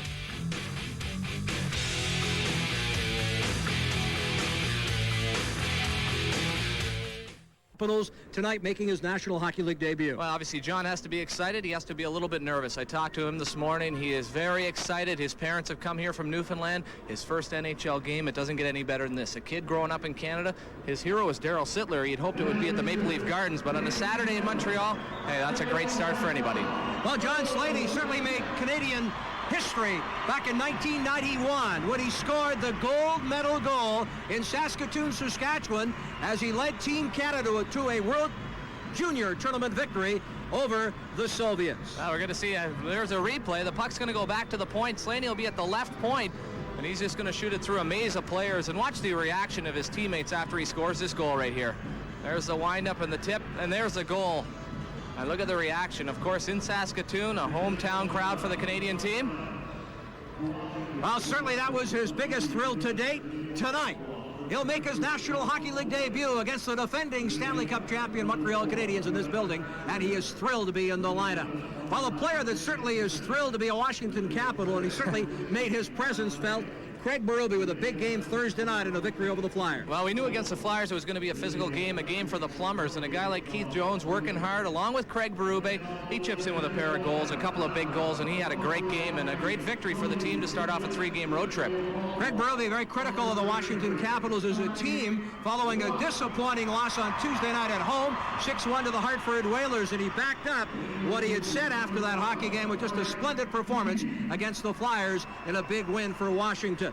On the other side, the Montreal Canadiens, led by a former Capital nemesis with the New Jersey Devils, and now still a nemesis in the uniform of the Canadiens, Kirk Muller. Well, Kirk Muller's been suffering from a fatigue problem. He hasn't been winning those one-on-one battles he normally does, but he's a tenacious worker. It was a great centerpiece they brought here last year that helped bring them to the Stanley Cup, and hey, he always plays good against the Atlantic Division and the Capitals. Some concern on the part of their team captain, Kirk Muller. Actually, he's an assistant captain. The captain is Guy Carbonneau, but some concern that there may be a blood disorder or whatever. Tests were negative. He's in the lineup tonight. And we'll be back with our opening face-off from the Forum in Montreal. Washington Capitals are here against the defending Stanley Cup champions. Pressure, that line. It started with the breakaway. Damphousse, a great save by Beaupre. And this time with a good setup to Bellows right in front of the net. Mike Ridley next to him. Bellows gets 2 whacks at it. Here's the Canadians working from behind the net. Damphousse with a quick pass. Bellows getting in position. And there's that first save, and then the second shot underneath of his old teammate in Minnesota, Donnie Beaupre. The Canadians have that important 1-0 lead. Bellows' 11th goal of the year. That's where he does most of his good work, right in that crease area, whacking and taking the beating. There's that second. Johansson, Hatcher with a one-timer, wide, rebound, Christic tried to poke it in the wraparound, and we've tied it up. How about that play by Big Berube? Well, again, one of the Capitals' hard workers comes through. Keith Jones the other night in Philadelphia. Berube, I talked about on the radio many times, had an outstanding game. And here he is with a well-deserved goal, circling around that net, goes off of the stick, I'm sure, of Patrick Roy, the Canadians' goaltender. There's Berube along the boards, goes against Kevin Haller, number 14, right around the net. Connor Walchuk also in front. There's the pass, ends up going off of the skate of Eric Desjardins, I'm sorry, not the stick of Patrick Roy, between the legs of the Canadians' goaltender. Good wraparound, though, by Berube. Whether or not he was looking for the shot or pass, I'm not sure, but hey, we have a 1-1 game. And again, the Chief, as he's affectionately referred to by his teammates, putting up exactly what he speaks. Hard work pays off, and we're all tied up 1-1. 8:18 left to go in the first period. Off on the far side. Popovich shovels it off to the corner, played by Slaney, who I'm surprised is getting a great deal of ice time in this first period. His parents in from Newfoundland. His best friend is here. And he's excited about making his NHL. Vincent Damphousse, that shot came from the point. Beaupre got a piece of it with the glove. Damphousse coming down the right side, hit him in the midsection, bounced over Donnie, and if the referees stay current with the way they've been calling this, it will be no goal. But hey, you can never predict that. Well, let's see if they go to video replay. This is one of the criteria, Sean, that they in fact can go to video replay to get some help on. Well, good job by Jackson right after that play. You could see emotion in both the Capitals and the Canadians, particularly the Caps who are coming after him, that he was going to go to the penalty keepers, talk to the replay people, and hey, take a look at this. Well, you folks at home decide. Is this a goal or not? There we see Popovic with a quick shot. Beaupre with a great job seeing that through the screen. Good glove save. Not able to hold onto it. And that's a goal for sure. Good job by Vincent Damphousse. I thought it went off of his body. He betted that out of midair. Now, if you hit the puck over the crossbar, it is not a goal. His stick was over the crossbar, but then he lowered it and batted it out of the air with his stick below the crossbar. So this, for all intents and purposes, should be a goal. Yeah, looks pretty good. Good hand-eye coordination right there by Vincent Damphousse. And there upstairs are the video replay judges, and they will assist our referee tonight, Dave Jackson. Again, Damfousse's stick was above the crossbar. But when he batted it out of the air, it was below the crossbar. So again, by rights, it's a goal. Not only was it below the crossbar, but where he hit it with his stick was right around the handle area where that bottom grip is. Just barely getting a piece of it, and it sputtered over the arm of a upset Donnie Beaupre. Dave Jackson still talking to the officials upstairs, the video replay judge. There's one more look at it. There we see following through. Beaupre just misses it. And there's Damphousse, and you can hear from the roar of the crowd, it is going to be a goal. And for Damphousse, who is off to a big start here tonight, 2 points. He gets close, and Brashear going after Alan May, but May will have no part of that. May just returning from a broken hand, and he's not ready to fight just yet. Well, that's all right. Alan May coming off a great game in Philadelphia the other night. I think Brashear is going to get a penalty right here. So that's a good play right there. Allen doesn't... Hansen through traffic off the goal post. Carbonneau plays it for the front. Patrick Roy the save. Move back into the slot. Christich looking for Ridley. Away from Daigneault. Feeds to Hatcher. 42 seconds left. Johansson a one-timer. Pad save. Over the line. Stripped of the puck, but Brunet there to play it off the boards and back. Power play goal by Randy Burridge. We're all tied at 2. Well, Capitals on that power play do a great job getting the puck back to the point. Johansson first and getting position in front of the goal. That's where it pays off. Randy Burridge taking that rebound from an Al Iafrate shot. And puts it past the fallen Patrick Roy. There's Jones working it back to the point. A quick shot by Iafrate. Right pad saved by Roy. There's Randy Burridge with a good quick shot. Nothing the Montreal goaltender could do right there. Good hard work by two Capitals right in front of the goal area. There's Kristich and there's Burridge. And the number 11, the lucky number tonight. Third player this evening that scores 11th goal. Randy Burridge, number 11 for Washington. And two other players. To Winnipeg. Despite losing to the Islanders in the playoffs, a shining star would emerge as Tabarachi would post a spectacular 2.76 goals against average. After a strong performance in training camp, many began to question who would start in goal for the Capitals as they began the 1993-94 National Hockey League campaign. Some people were asking the question, who's number one? I don't really want to even answer a question like that. I think it's more of how's the next season going to go and how is everything going to fit together, all the pieces. I think with 84 games, you have to have two goaltenders. You have to have two guys that you can rely on. It's a heavy workload. And obviously, I'd love to play 50, 60 games. And barring any more injuries, that's what I'm hoping will happen. But as far as number one, number two, Donnie's done a great job here in the last 5, 6 years. He's had an outstanding career, and he's a great guy to work with. And I don't think it's fair to put a tag on anything. I think it's going to be a matter of helping each other out all year and just doing what's best for the club. Fortunately, the controversy never materialized, as young Tabarachi would fall prey to a torn ligament in the latter part of training camp. Tabarachi says the mental anguish harder to deal with than the physical aggravation. Mentally, it's tough when you have an injury like that and you know you feel it every time you go down. I came back maybe a little bit earlier than what I could have, but I think when you're watching a team slide the way we are, you want to try and do what you can, and I think in this business, anybody who's even somewhat competitive is going to want to do that, and it's the hardest part was to get past the mental aspect of it. You're in there, what happens if this guy runs you over? Is he going to be able to handle it? The ups and downs, moving across the net.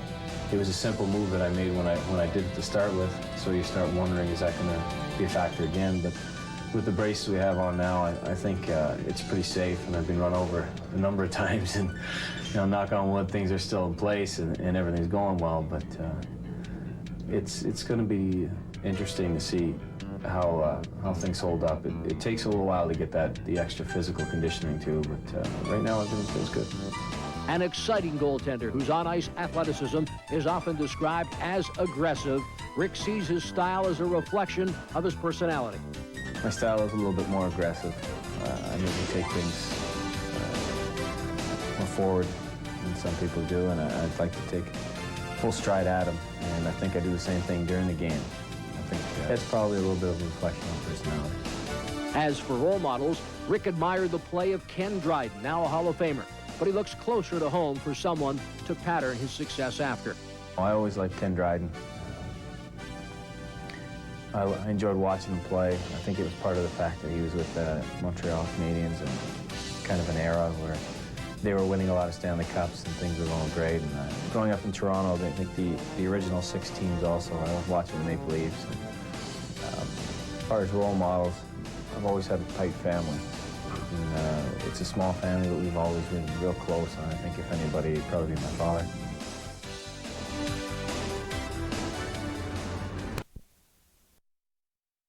That beats Patrick Roy. Well, again, just good hard work. I keep explaining it. This time, Iafrate with Keith Jones in front of the goal. That went off of somebody in front, whether it was a Canadian or Keith Jones. We'll see on this replay. There's Iafrate off of the boards. A good quick shot. And that's Jonesy with a tip right in front of Patrick Roy, and he has his 3rd goal in a couple of games. Good hard work pays off once again. There's a good quick shot by Iafrate.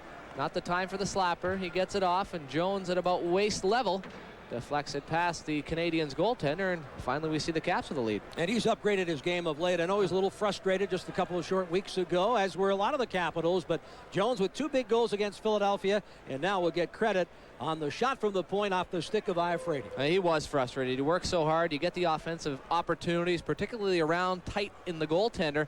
Finally get some results is definitely something he likes to see. He's not ordering a pizza here again. No, I think they're whether they're calling, I'm sure it's not on a high stick. They might be calling whether or not there was a player in the crease Jacques Demers looking over. So we've had some confrontation and controversy so far in the game. Well, they allowed the Montreal goal to count the Damphousse goal in the first period, and rightfully so. Let's see what happens here. The other night in Philadelphia, and again here tonight, you have three hard-working clubs, the Capitals, Canadiens, and the Philadelphia Flyers. All three like to crash the net, get in front of the goaltender, and you're going to have some of that when you have a game like that. Oh, absolutely. That was waist level, no doubt about it. That's a goal for the Caps right there. And that's not unlike the Damphousse goal. The only difference is it goes off of Jones. And there's no way possible. And he wasn't in the crease. No.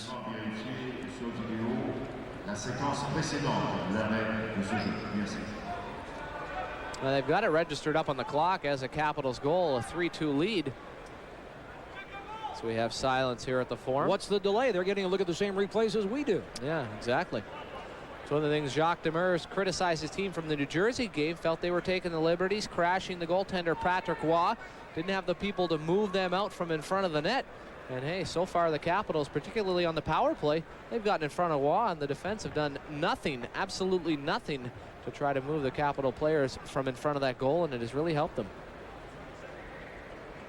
Here's one more look at it. You make the determination at home, but I don't see any problem here. Yeah, I can't see what they're replaying. It looks absolutely that Jones had that stick down low. And indeed, Canadians see the faceoff come. A couple of Sean's friends in the crowd there. Now, you call those guys sitting on the... Fires a shot. Patrick Roy, the save, and he'll hold on. As play heads up ice, those two not dropping the glove. Play continues in the Washington zone. Well, oddly enough, John Leclerc skated between them. Oderline still trying to goad Berube into a fight. Here's Johansson with a shot that goes wide. Johansson knocked down by Daniel. Oderline in front of the net. Left wing pass. Brashear and play whistle down. Berube and Oderline. Let's watch them. That's one of the things you have to watch with Oderline. Does a great job of getting under people's skin and making them retaliate and take bad penalties. Is a tough player, will drop the gloves. Well, we don't want to end up seeing the Capitals get an extra two, as I think we're going to see coincidental minors between Oderline and Berube. Well, I'll give the Chief a lot of credit there. Yeah. Presence of mind, showing a little discipline there. But ends up in the penalty box nonetheless, and I'm sure he'll be followed, and indeed he is, by Lyle Oderline. Now they exchange slashes all over the ice. Right here, heading into the corner. Oderline will get a couple of cross-checks on Berube. Look at Kaminsky and Brashear now. And Brashear skates away. There's Oderline and Berube working together on the replay, saying, okay, let's go. And there's John Leclerc skating between them, saying, hey, let's get the play up ice. Kaminsky, as we were showing. Shoots off the side of the net. He had Beaupre going the other way, and he rattles it off the outside of the... A little bit of mixing up. Good play, though, by Cote, taking away Petrov as he moved from that board area, sliding in front of him at a good angle where he was not able to get a shot. And there are the proud parents of John Slaney, who traveled in from Newfoundland here tonight. Mom and Dad, Joe and Helen Slaney, seeing their son's National Hockey League debut. And there's John, who said he was excited. Said, I can't think of a better building, Sean, to make my National Hockey League debut in than this building, watching on Hockey Night in Canada, tradition Saturday night. Well, that's really a great thing for him. If you start the season with a big club, you come to Montreal, you know you're with the team.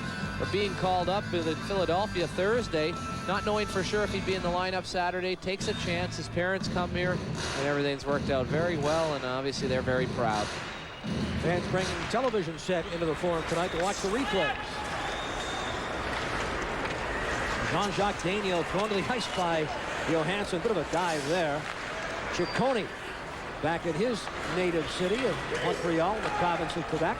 Right wing pass for Kaminsky goes too far. To be played by Patrick Roy away from Kaminsky. But Kristich is there for Washington. Todd Krieger behind the net. Palanka throws it in for the slot, and Krieger is dumped in front. Penalty upcoming to Jean-Jacques Daniel. Out of the net, Beaupre caps for the extra attacker. Rolled to the point. Mike Ridley off the bench, picks it up. Ridley, Johansson. Knocked down by Damphousse. Loose puck played by Johansson. That one should have been whistled down. Now getting his stick on it is Brunet, and it'll be a Washington's in front, but it's swept away.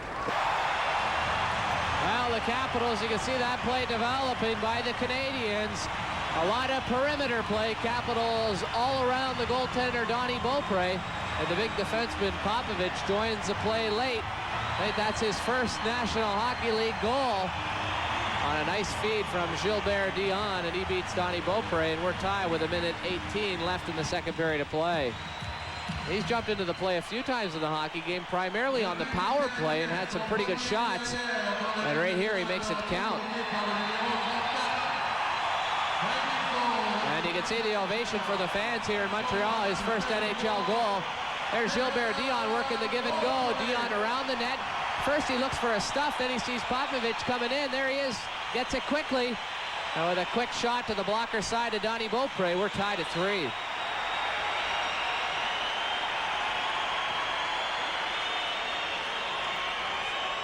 There's that quick shot. We keep talking about first, Jack. Johansson, Pivonka, minute 12 in the power play. Ridley looks. In off the point, Hatcher scores the third power play goal, and Washington again with a 1-goal lead. Well, maybe we're not going to see Guy Carbonneau and Benoit Brunet if the Capitals get another power play. Because I'll tell you, Kevin Hatcher coming in from that left point, constantly leaving the point men open, not giving any respect to the Capitals. There's Ridley, the puck hit off by Haller. They'll control.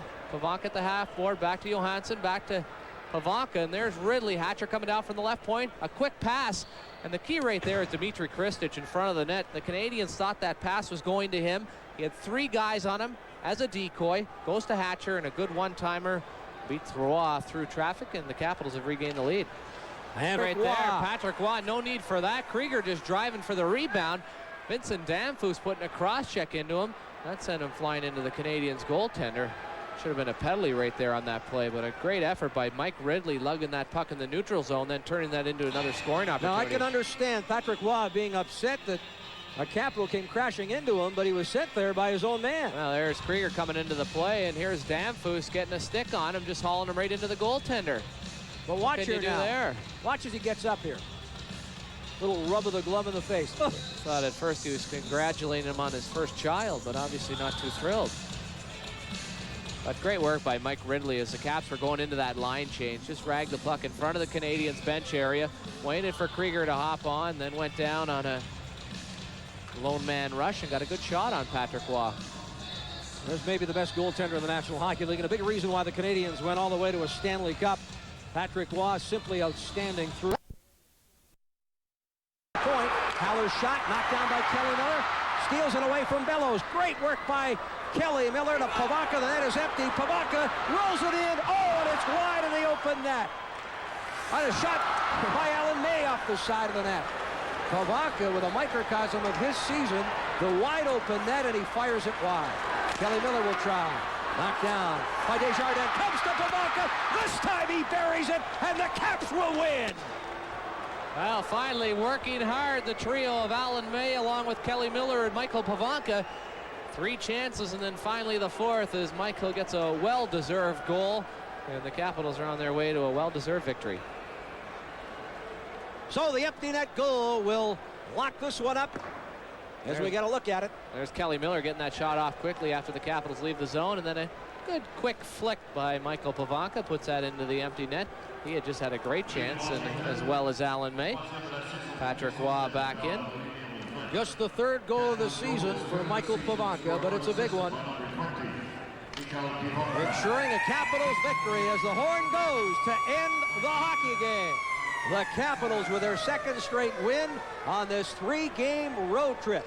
And they are congratulating me, who had to be very excited about making his debut here on national television in Canada and, of course, back in Washington. John, congratulations. What a great way for you to start. Thank you, Jeff. I guess I was nervous at the beginning of the game, and I didn't know what to do there, but I guess Kevin Hatcher and Big Al there, he kind of helped me a lot there. You didn't look too nervous, though. Got a lot of ice time in that first period. Yeah, I guess right after the first shift, I got the jitters out of me and went right from there, and everything went smooth in the first shift, and just went excellent after that. John, did you know that before the game you were going to be playing with the captain, Kevin Hatcher, and if you did, was there anything that he said to you as a veteran and as a captain to maybe soothe the nerves a little bit? Well, Kevin just came over and said to me, just make sure we're communicating in our own zone and be always talking, but just make the smart play and get the puck out of our zone as quick as I can. John, what's it mean to make your NHL debut for the Washington Capitals here in this building? It means a lot to me. From the history behind this place, you can't speak enough about it, but it's I'm very happy to be playing in Montreal form here, and I'm very excited for it. Terry Murray tell you anything about how long you're going to be with the Capitals up from Portland? No, he hasn't said a thing yet. He just told me I was playing Saturday night Montreal, and that was it.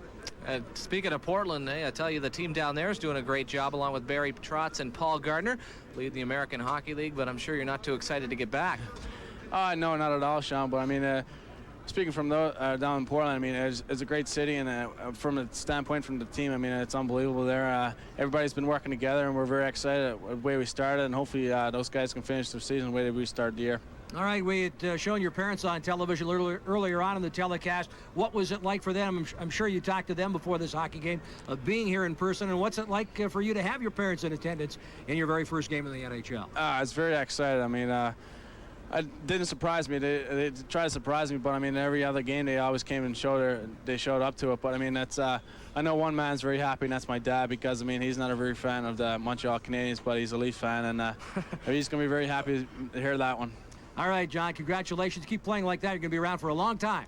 Thank you very much. John Slaney joining us downstairs, the youngster making his NHL debut. What a great place, what a great building for John Slaney to make.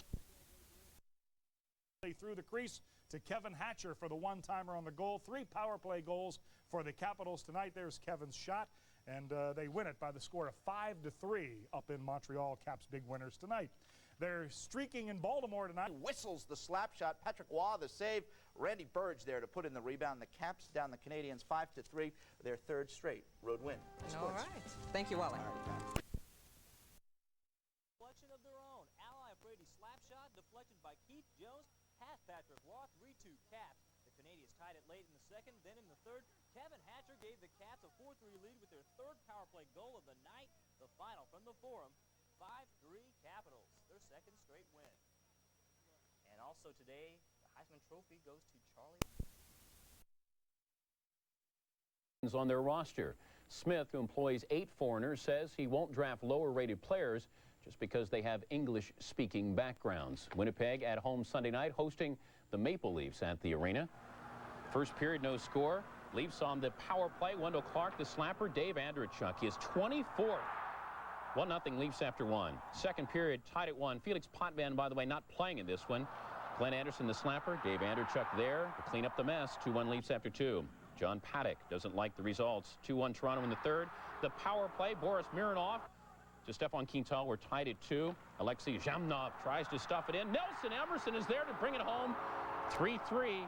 And that is the way it ended in overtime. Bob Essenza had 25 saves. Damian Rhodes in for Potvin had 23 saves. Toronto now 5-0-1. I should say Rhodes now 5-0-1 on the year, filling in for Felix. The Panthers in Dallas trying to extend a 3-game winning streak. And Roger Nielsen looking for his 4th straight win. Neil Broughton beats the Beezer. Stars up 3-1 in the first. Second period, Mike Modano having a tremendous season. 23rd on the year. Stars up 4-1.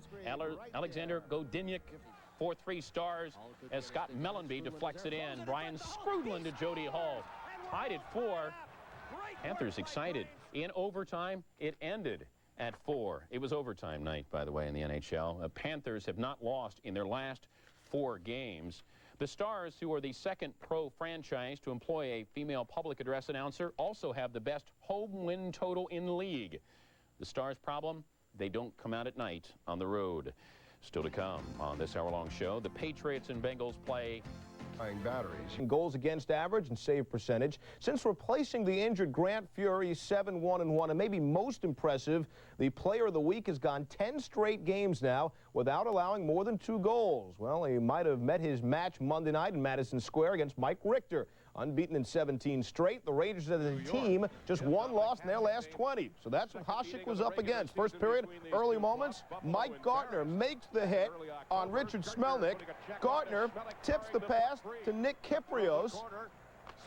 Back to Sergei Nemchinov for the goal. Rangers at a 1-0 lead. The only real goal of the game came a minute and a half in. Mike Richter in control. Alexander McGillney. The big shot blocked by Jeff Bukaboom. And then this time it's stopped by Richter. The stick save out of the crowd. McGillney can't believe it. Richter holds on for the shutout. Rangers win at 2-0. Adam Graves added the empty netter. For Richter, 28 stops. He's allowed a whole 7 goals in his last 6 games. He runs his unbeaten streak to 18. That's one shy of the club record set by Davey Kerr back in 39-40. It's no coincidence that's the last time this team has won the Stanley Cup. Scott Young, a pair in Quebec's 5-3 win over the Caps. Nordiques have 1 loss in their last 12. They're over 500 for the first time this season. Senators trying to end a record-tying 11-game home losing streak against the Kings. Both looking for a jump start. And they get one. Ottawa does. Alexander Daig, the wrister by Kelly Rudy, is 12. Senators up 3-0. Also some help from Craig Billington. Goes post to post and makes the save on Tony Granato. The breakaway. Gretzky, Daryl Sador off Gretzky's skate. That's the way it's been going for the Kings as of late. Third period, Senators up 4-0. Bob Kudelski, 2 goals for him, 24-25 on the year. The Senators win at home. Finally, a win in white for Ottawa. It only took some 7 weeks. Kings have dropped. Second period, 2-1 Quebec. Craig Berube beats Jocelyn Thibault, tying the game at 2-2. Then, just 58 seconds later, Todd Krieger beats Thibault, 3-2 Caps. That was all for Thibault. He walked out and said, you know what? It's the stick's fault. Get rid of that stick. Now, Quebec, 3 goals in 2 minutes. 3-3, Joe Saki beats Tabarachi 4-3 Quebec. Then, a minute 47 later, Valerie Kamensky 5-3, Quebec won it. The Bullets, who've lost 6 of the week. Hey, we're in Orlando. Shaquille O'Neal is not the only guy raking it in. I'd like to see the Bullets do this one. All the $100 bills you could scoop up in 30 seconds. Is that a good one? Let's do that one. Shot of the week, the Rockets' Vernon Maxwell from way outside as the buzzer goes and allowed to win. All right. Angriest coach, Seton Hall's P.J. Carlissimo. Do you think P.J. is upset? Do you think he's expressing himself? The pass of the week, we're going to give it to Maryland's Joe Smith. A no-look pass. Joe Smith, hey, for a freshman, Joe, nice pass. Over the shoulder to X-Free hip. Joe, welcome to Maryland Terp basketball. No favoritism award. Daddy Indiana coach Bobby Knight with his son Pat. It gets him a 1-game suspension. No hands award. Jim Kelly to the Bills coach Marv Levy. Coach, you're wide open. And he drops the ball. Marv, you were wide open, man. He says, well, come on, don't be getting on me. You ever heard a stick it in your ear award? Here it is, the botch play of the week. The Jets put it right in Louis Aguilar's helmet. Is that a great shot or what? Hey, man, that'll teach you to put your head down on the snap. Now for our Thief of the Week award. Sam Mills of the Saints gets together with Jerome Bettis. Bettis of the Rams into the line. Suddenly from out of nowhere, Mills says, that football is mine. How'd he do that? How did he take that football and proceed to romp all the way to the end zone for the Saints touchdown?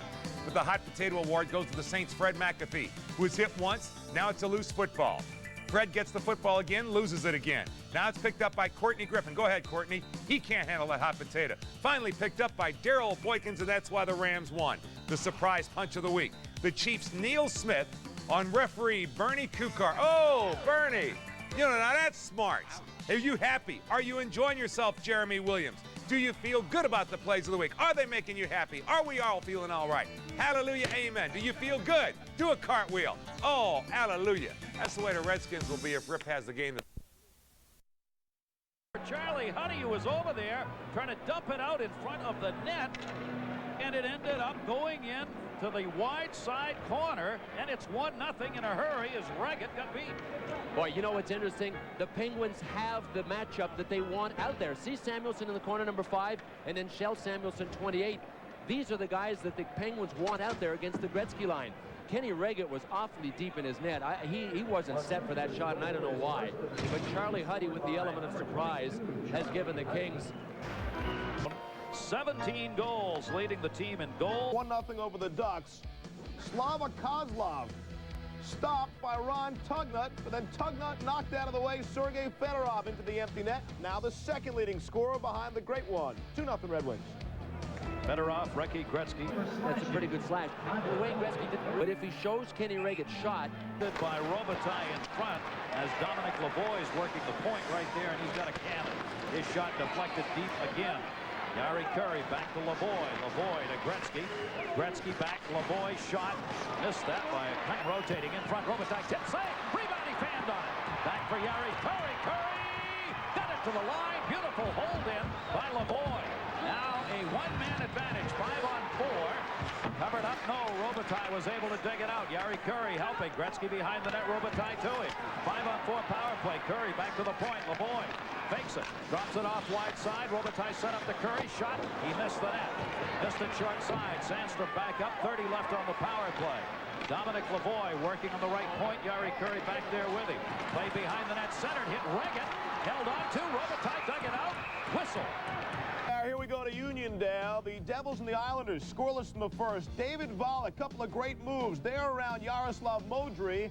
And watch this. Wears out Scott Stevens. Then the backhander to beat Chris Terreri. 1-0 Isles. Back to Pittsburgh.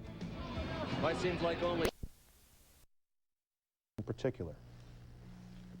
I was very scared. I don't know, a lot of emotions ran through me, and I didn't know what to think, what was going to happen to me.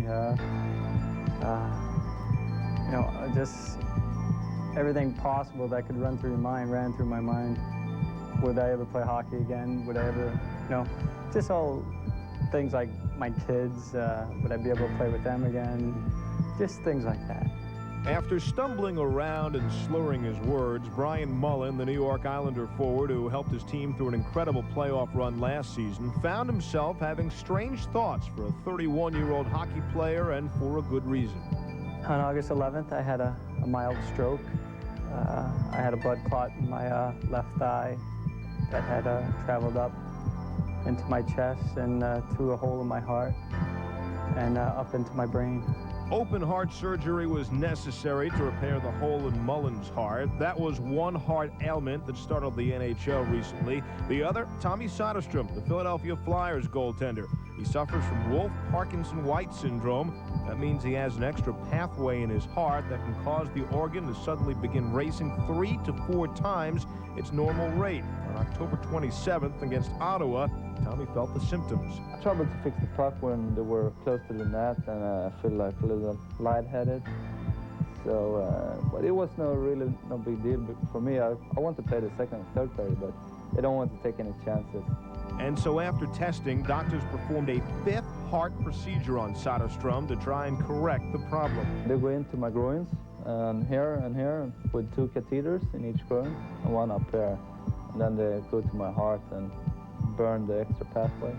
Both Soderstrom and Mullen are hoping their operations were successful, obviously, but why take any chances on further damage or a recurrence? I don't think there is a risk. If there was a risk of me dying or this happening again, I would never do it. I would never even try to come back. For me, it's like, there's nothing I can do about it. 3 win in that one. Detroit had 3 shorthanded goals. Elsewhere, the Whalers and the Flames, as the road trip continues for Hartford, one of the nice surprises of the NHL season as well, German Titov. The 10th round pick from Russia netted his 21st goal, deflecting that shot 1-0 Flames. The Whalers, well, let's just say it hasn't been a great year for them and leave it at that. But they can be tough. Kevin Smith, but now on German Titov. And the Whalers continue to hit. How about James Patrick taking the body on Paul Cruz with Brian Marchment there as well, leveling the hit. And Pat Peake has answered, including goals, saves, and body checks, not necessarily in that order. And this week's installment of the National Hockey Night Players of the Week, we give you a different score. ESPN's Sonata on Skates, featuring your maestro at Burns. Lead to the hit on the left side to Gagne. He fires. Essence away out to block the angle. Now Gagne steal. A shot and a go. Pressure in by Florida as Grudlin sends it in. You know, there. Oh, Neely on a great save by Russell. Toronto will turn. Yzerman for Drake. Drake shot. Save made. Here's Brent holding in the right point. Howard Chuck taking a look. Sending it right up front. He scored. Hey, right there just smokes it. It's sort of 2-on-1 to Lafayette. Also Linelzi. Lafayette a Bain out in front and a stone save on Dave by Terreri. Got to go around the right side, still with it. Hangs on, gives it a honey, kicks it away. He shoots, he scores! And Kovalev will control it for the Blues. Broken up by Goodrow. In on goal, score! And Matrix now moving his stick down, knocked away right in front of his hands and shoots that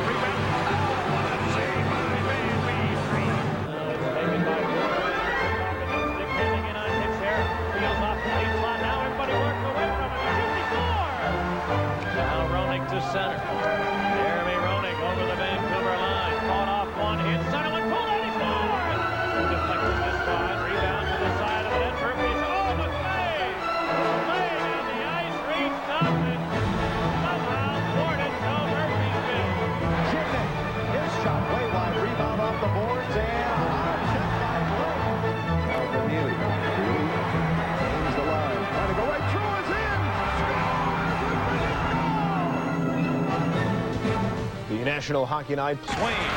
Extra skater out there for the Mighty Ducks. Jari Kurri going after it. Peter Doris swung around by Kurri to Blake. Empty net at the other end. Blake drops it back to the near side. Kings trying to get it out of the zone. There's Gretzky. Sends it up ice. Empty net. Arms up. Wayne Gretzky. 5 points, 2 goals. Kings 5. Ducks 3.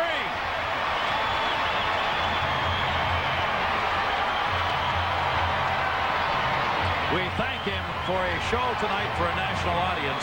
This is his kind of game. Just another incredible performance. He had some help on this one. And he did shoot from his side of center, but Wayne Gretzky can do that. If that goes wide, it's an icing call. No big, right? Rob Blake with a nice little chip shot here to Tim Waters, and then Waters, perfect angle for Wayne to pick it up. Waters didn't just jam it out. Wayne went for it. Another incredible performance. Listen to this, everybody. This is the 93rd time in Wayne Gretzky's career that he has had 5 points or more in a game. The 93rd time. Garden, 6 over away from it, where along with the Leafs, they have a league-low 8 losses. First stop is Los Angeles. Cam Neely coming off the hat-trick game where he had 3 goals in 4 minutes. Continues his torrid pace, 1-0 Bruins. Second period, more from Cam.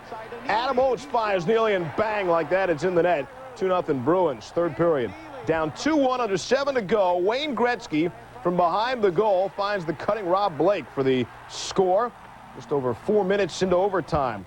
The Kings unable to clear the puck. Glenn Murray would come up big, and the pass from Steve Hines beats Kelly Rudy, and the Bruins win it by a score of 3-2. They wasted nearly a 2-goal lead in the final 10 minutes of regulation. Neely up to 40 goals in 36 games, and just for fun, he is on pace for roughly a 96-goal season. Wayne Gretzky had 2 assists in the game. He hits 100 points on the season. Speaking of Gretzky, from the dominant figure in one sport to a dominant figure, never got around to discussing the shootout. They did find time to discuss things that are slowing down the game. So, in an effort to pick things up, the league has instructed its officials to blow the whistle on each and every restraining foul. Case in point, the Rangers and the Nordiques minor night.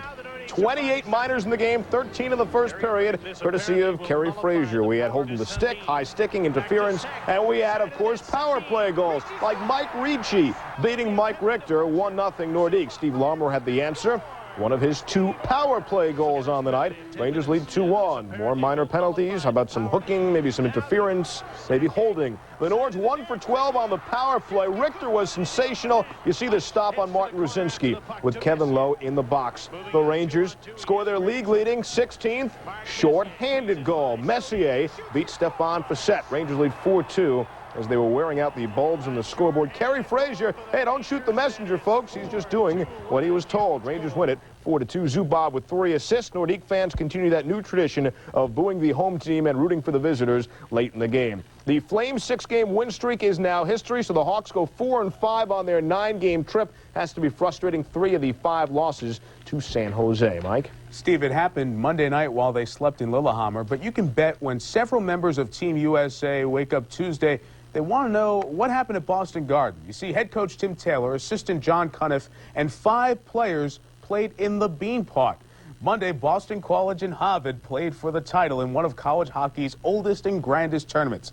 To the Boston Garden we go for the action. A great game. Harvard in white. It's scoreless, but not for long. Sean McCann goes top shelf on Greg Taylor. The Crimson lead 1-0 on Steve Cedarchuk's BC team. But they shut down the Harvard offense, and then Rob LaFerriere sets up Don Chase to tie the game at 1. We're going to overtime in OT. Tom Ash, a sophomore, just his 2nd goal of the year, beats Aaron Israel, one of the best collegiate goalies in the country. The emotion of the Beanpot, unless you experience it, you don't understand what a great tournament it is. The rebuilding Eagles, underdogs coming in, win the Beanpot for the first time in 11 years. When we continue, Tanya's... How do they do that? Kentucky and LSU do it tonight at 9:30 Eastern on Super Tuesday. Speed limit in Connecticut.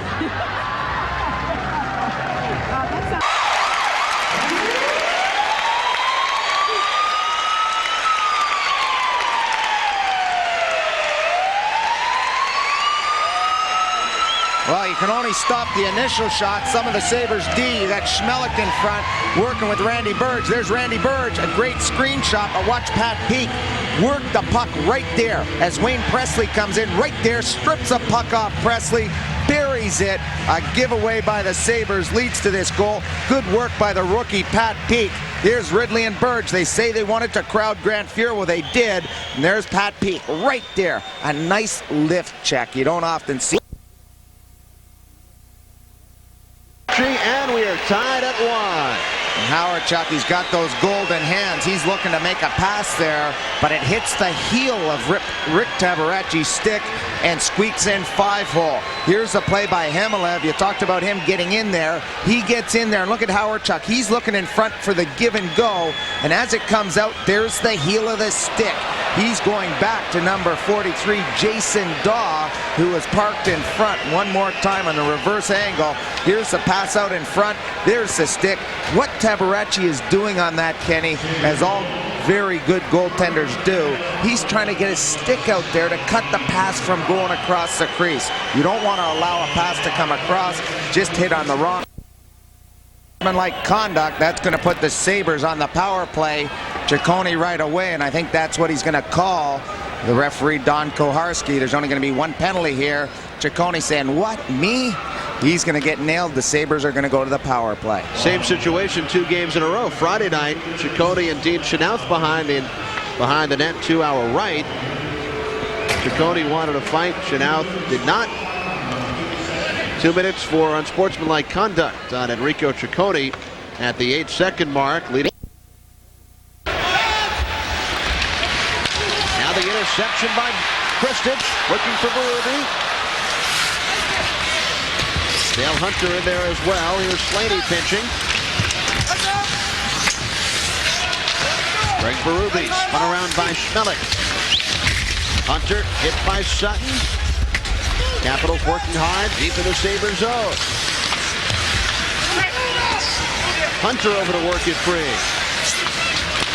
Hunter's pass, looking up, having words here with Wayne Presley.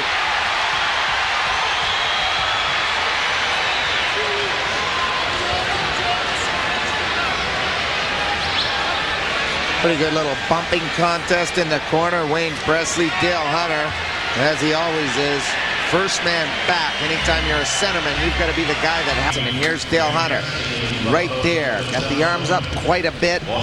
Dale Hunter really nailed him, and that's why Presley did not like that idea. And they went at it.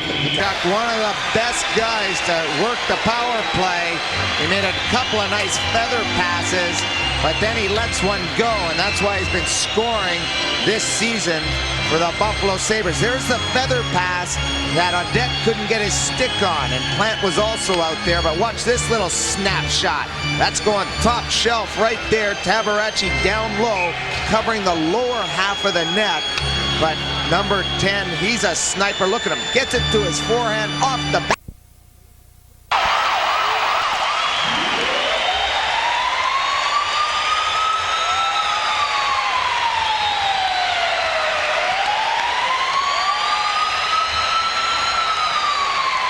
The ticket 3 seconds into the power play. The importance of winning the face-off. And here's Mike Ridley. Watch him go against Dave Hannon. There's the draw right to number 3. And look at this shot. Through a screen. You've got number 18, Randy Burge. You've got number 17, Sloboda, working the screen on the goaltender, Grant Fuhr. He doesn't even move. There's Randy Burge setting up shop. There's the shot. Beats Grant Fuhr. It looks like through the 5-hole. Sylvain Cote has tied it up for the Capitals.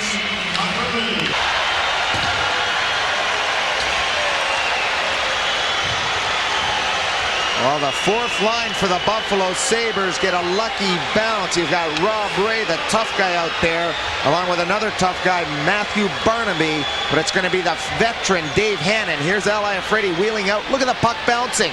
And here comes Dave Hannon right there, stripping the puck. Eli Afredi couldn't get the handle on it. Catches Donnie Beaupre by surprise as Hannon slides it along the ice through the 5-hole. Beaupre goes into the butterfly to try to protect the lower corners. Here's the backhander catching the goaltender, and Eli Afredi by surprise.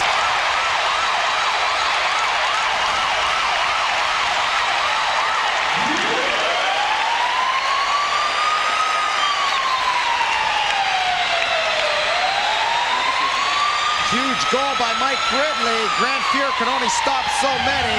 Here's a shot. Ridley, the blocker save. Here comes Bonder, the pad save. Bonder gets it. It's going to shovel it back out in front, right there off the post. Here's a shot right here by Big Al, and look at Mike Ridley following it in. There's the 5-hole opening up. Mike Ridley, the Capitals, with 4 chances to score on their 4th one, beating the goaltender Grant Fuhr. This game's all tied up. 5:44 left. Great goal by Mike Ridley.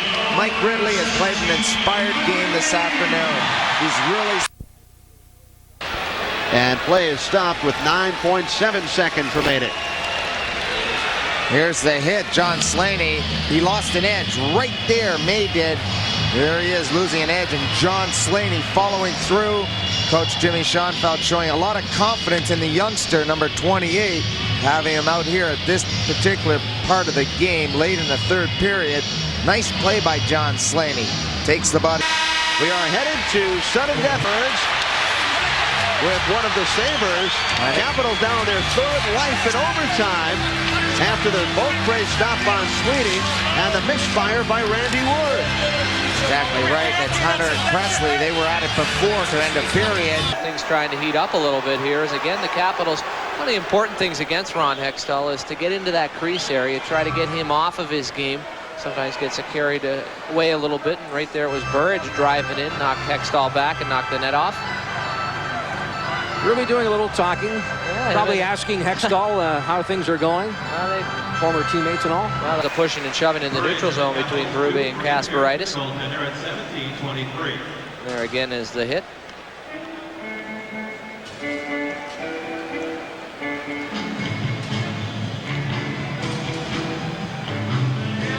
There's Berube working in the corner, just in the left side of the screen. Burridge drives the net, took Hextall out, and that's where the pushing and shoving ensued after the whistle.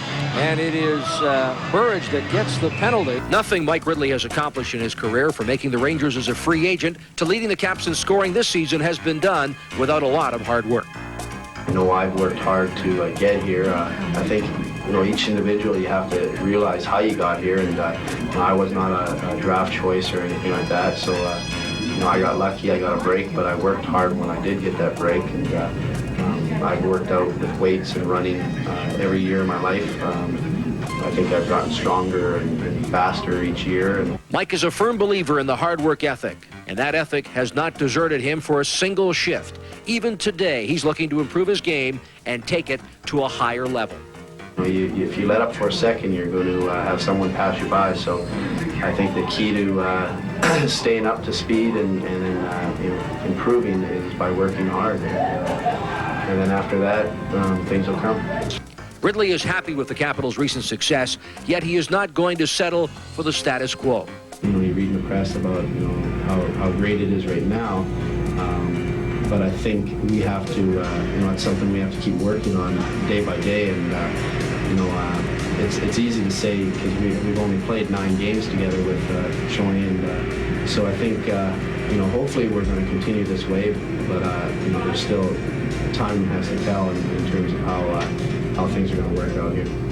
As devoted and focused as Mike Ridley is on the ice, he says that his true devotion is elsewhere. Whenever I have spare time, a lot of it's devoted to my wife and kids, and my son now, he's going to be turning 4, so he demands a lot of hockey playing time himself.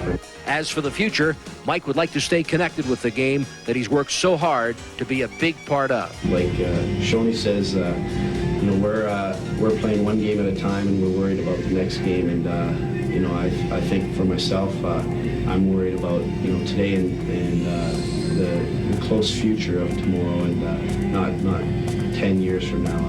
I think you know, playing in the NHL, you know, the way the money is, everybody's financially secure, I think, and not going to worry about that kind of stuff.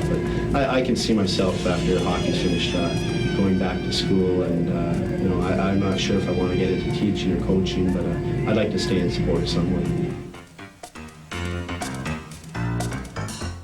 Washington Capitals centerman Mike Ridley. We'll be back in a moment with the rest of our first intermission show at the end of one period of play. New York Islanders 2, the Caps nothing.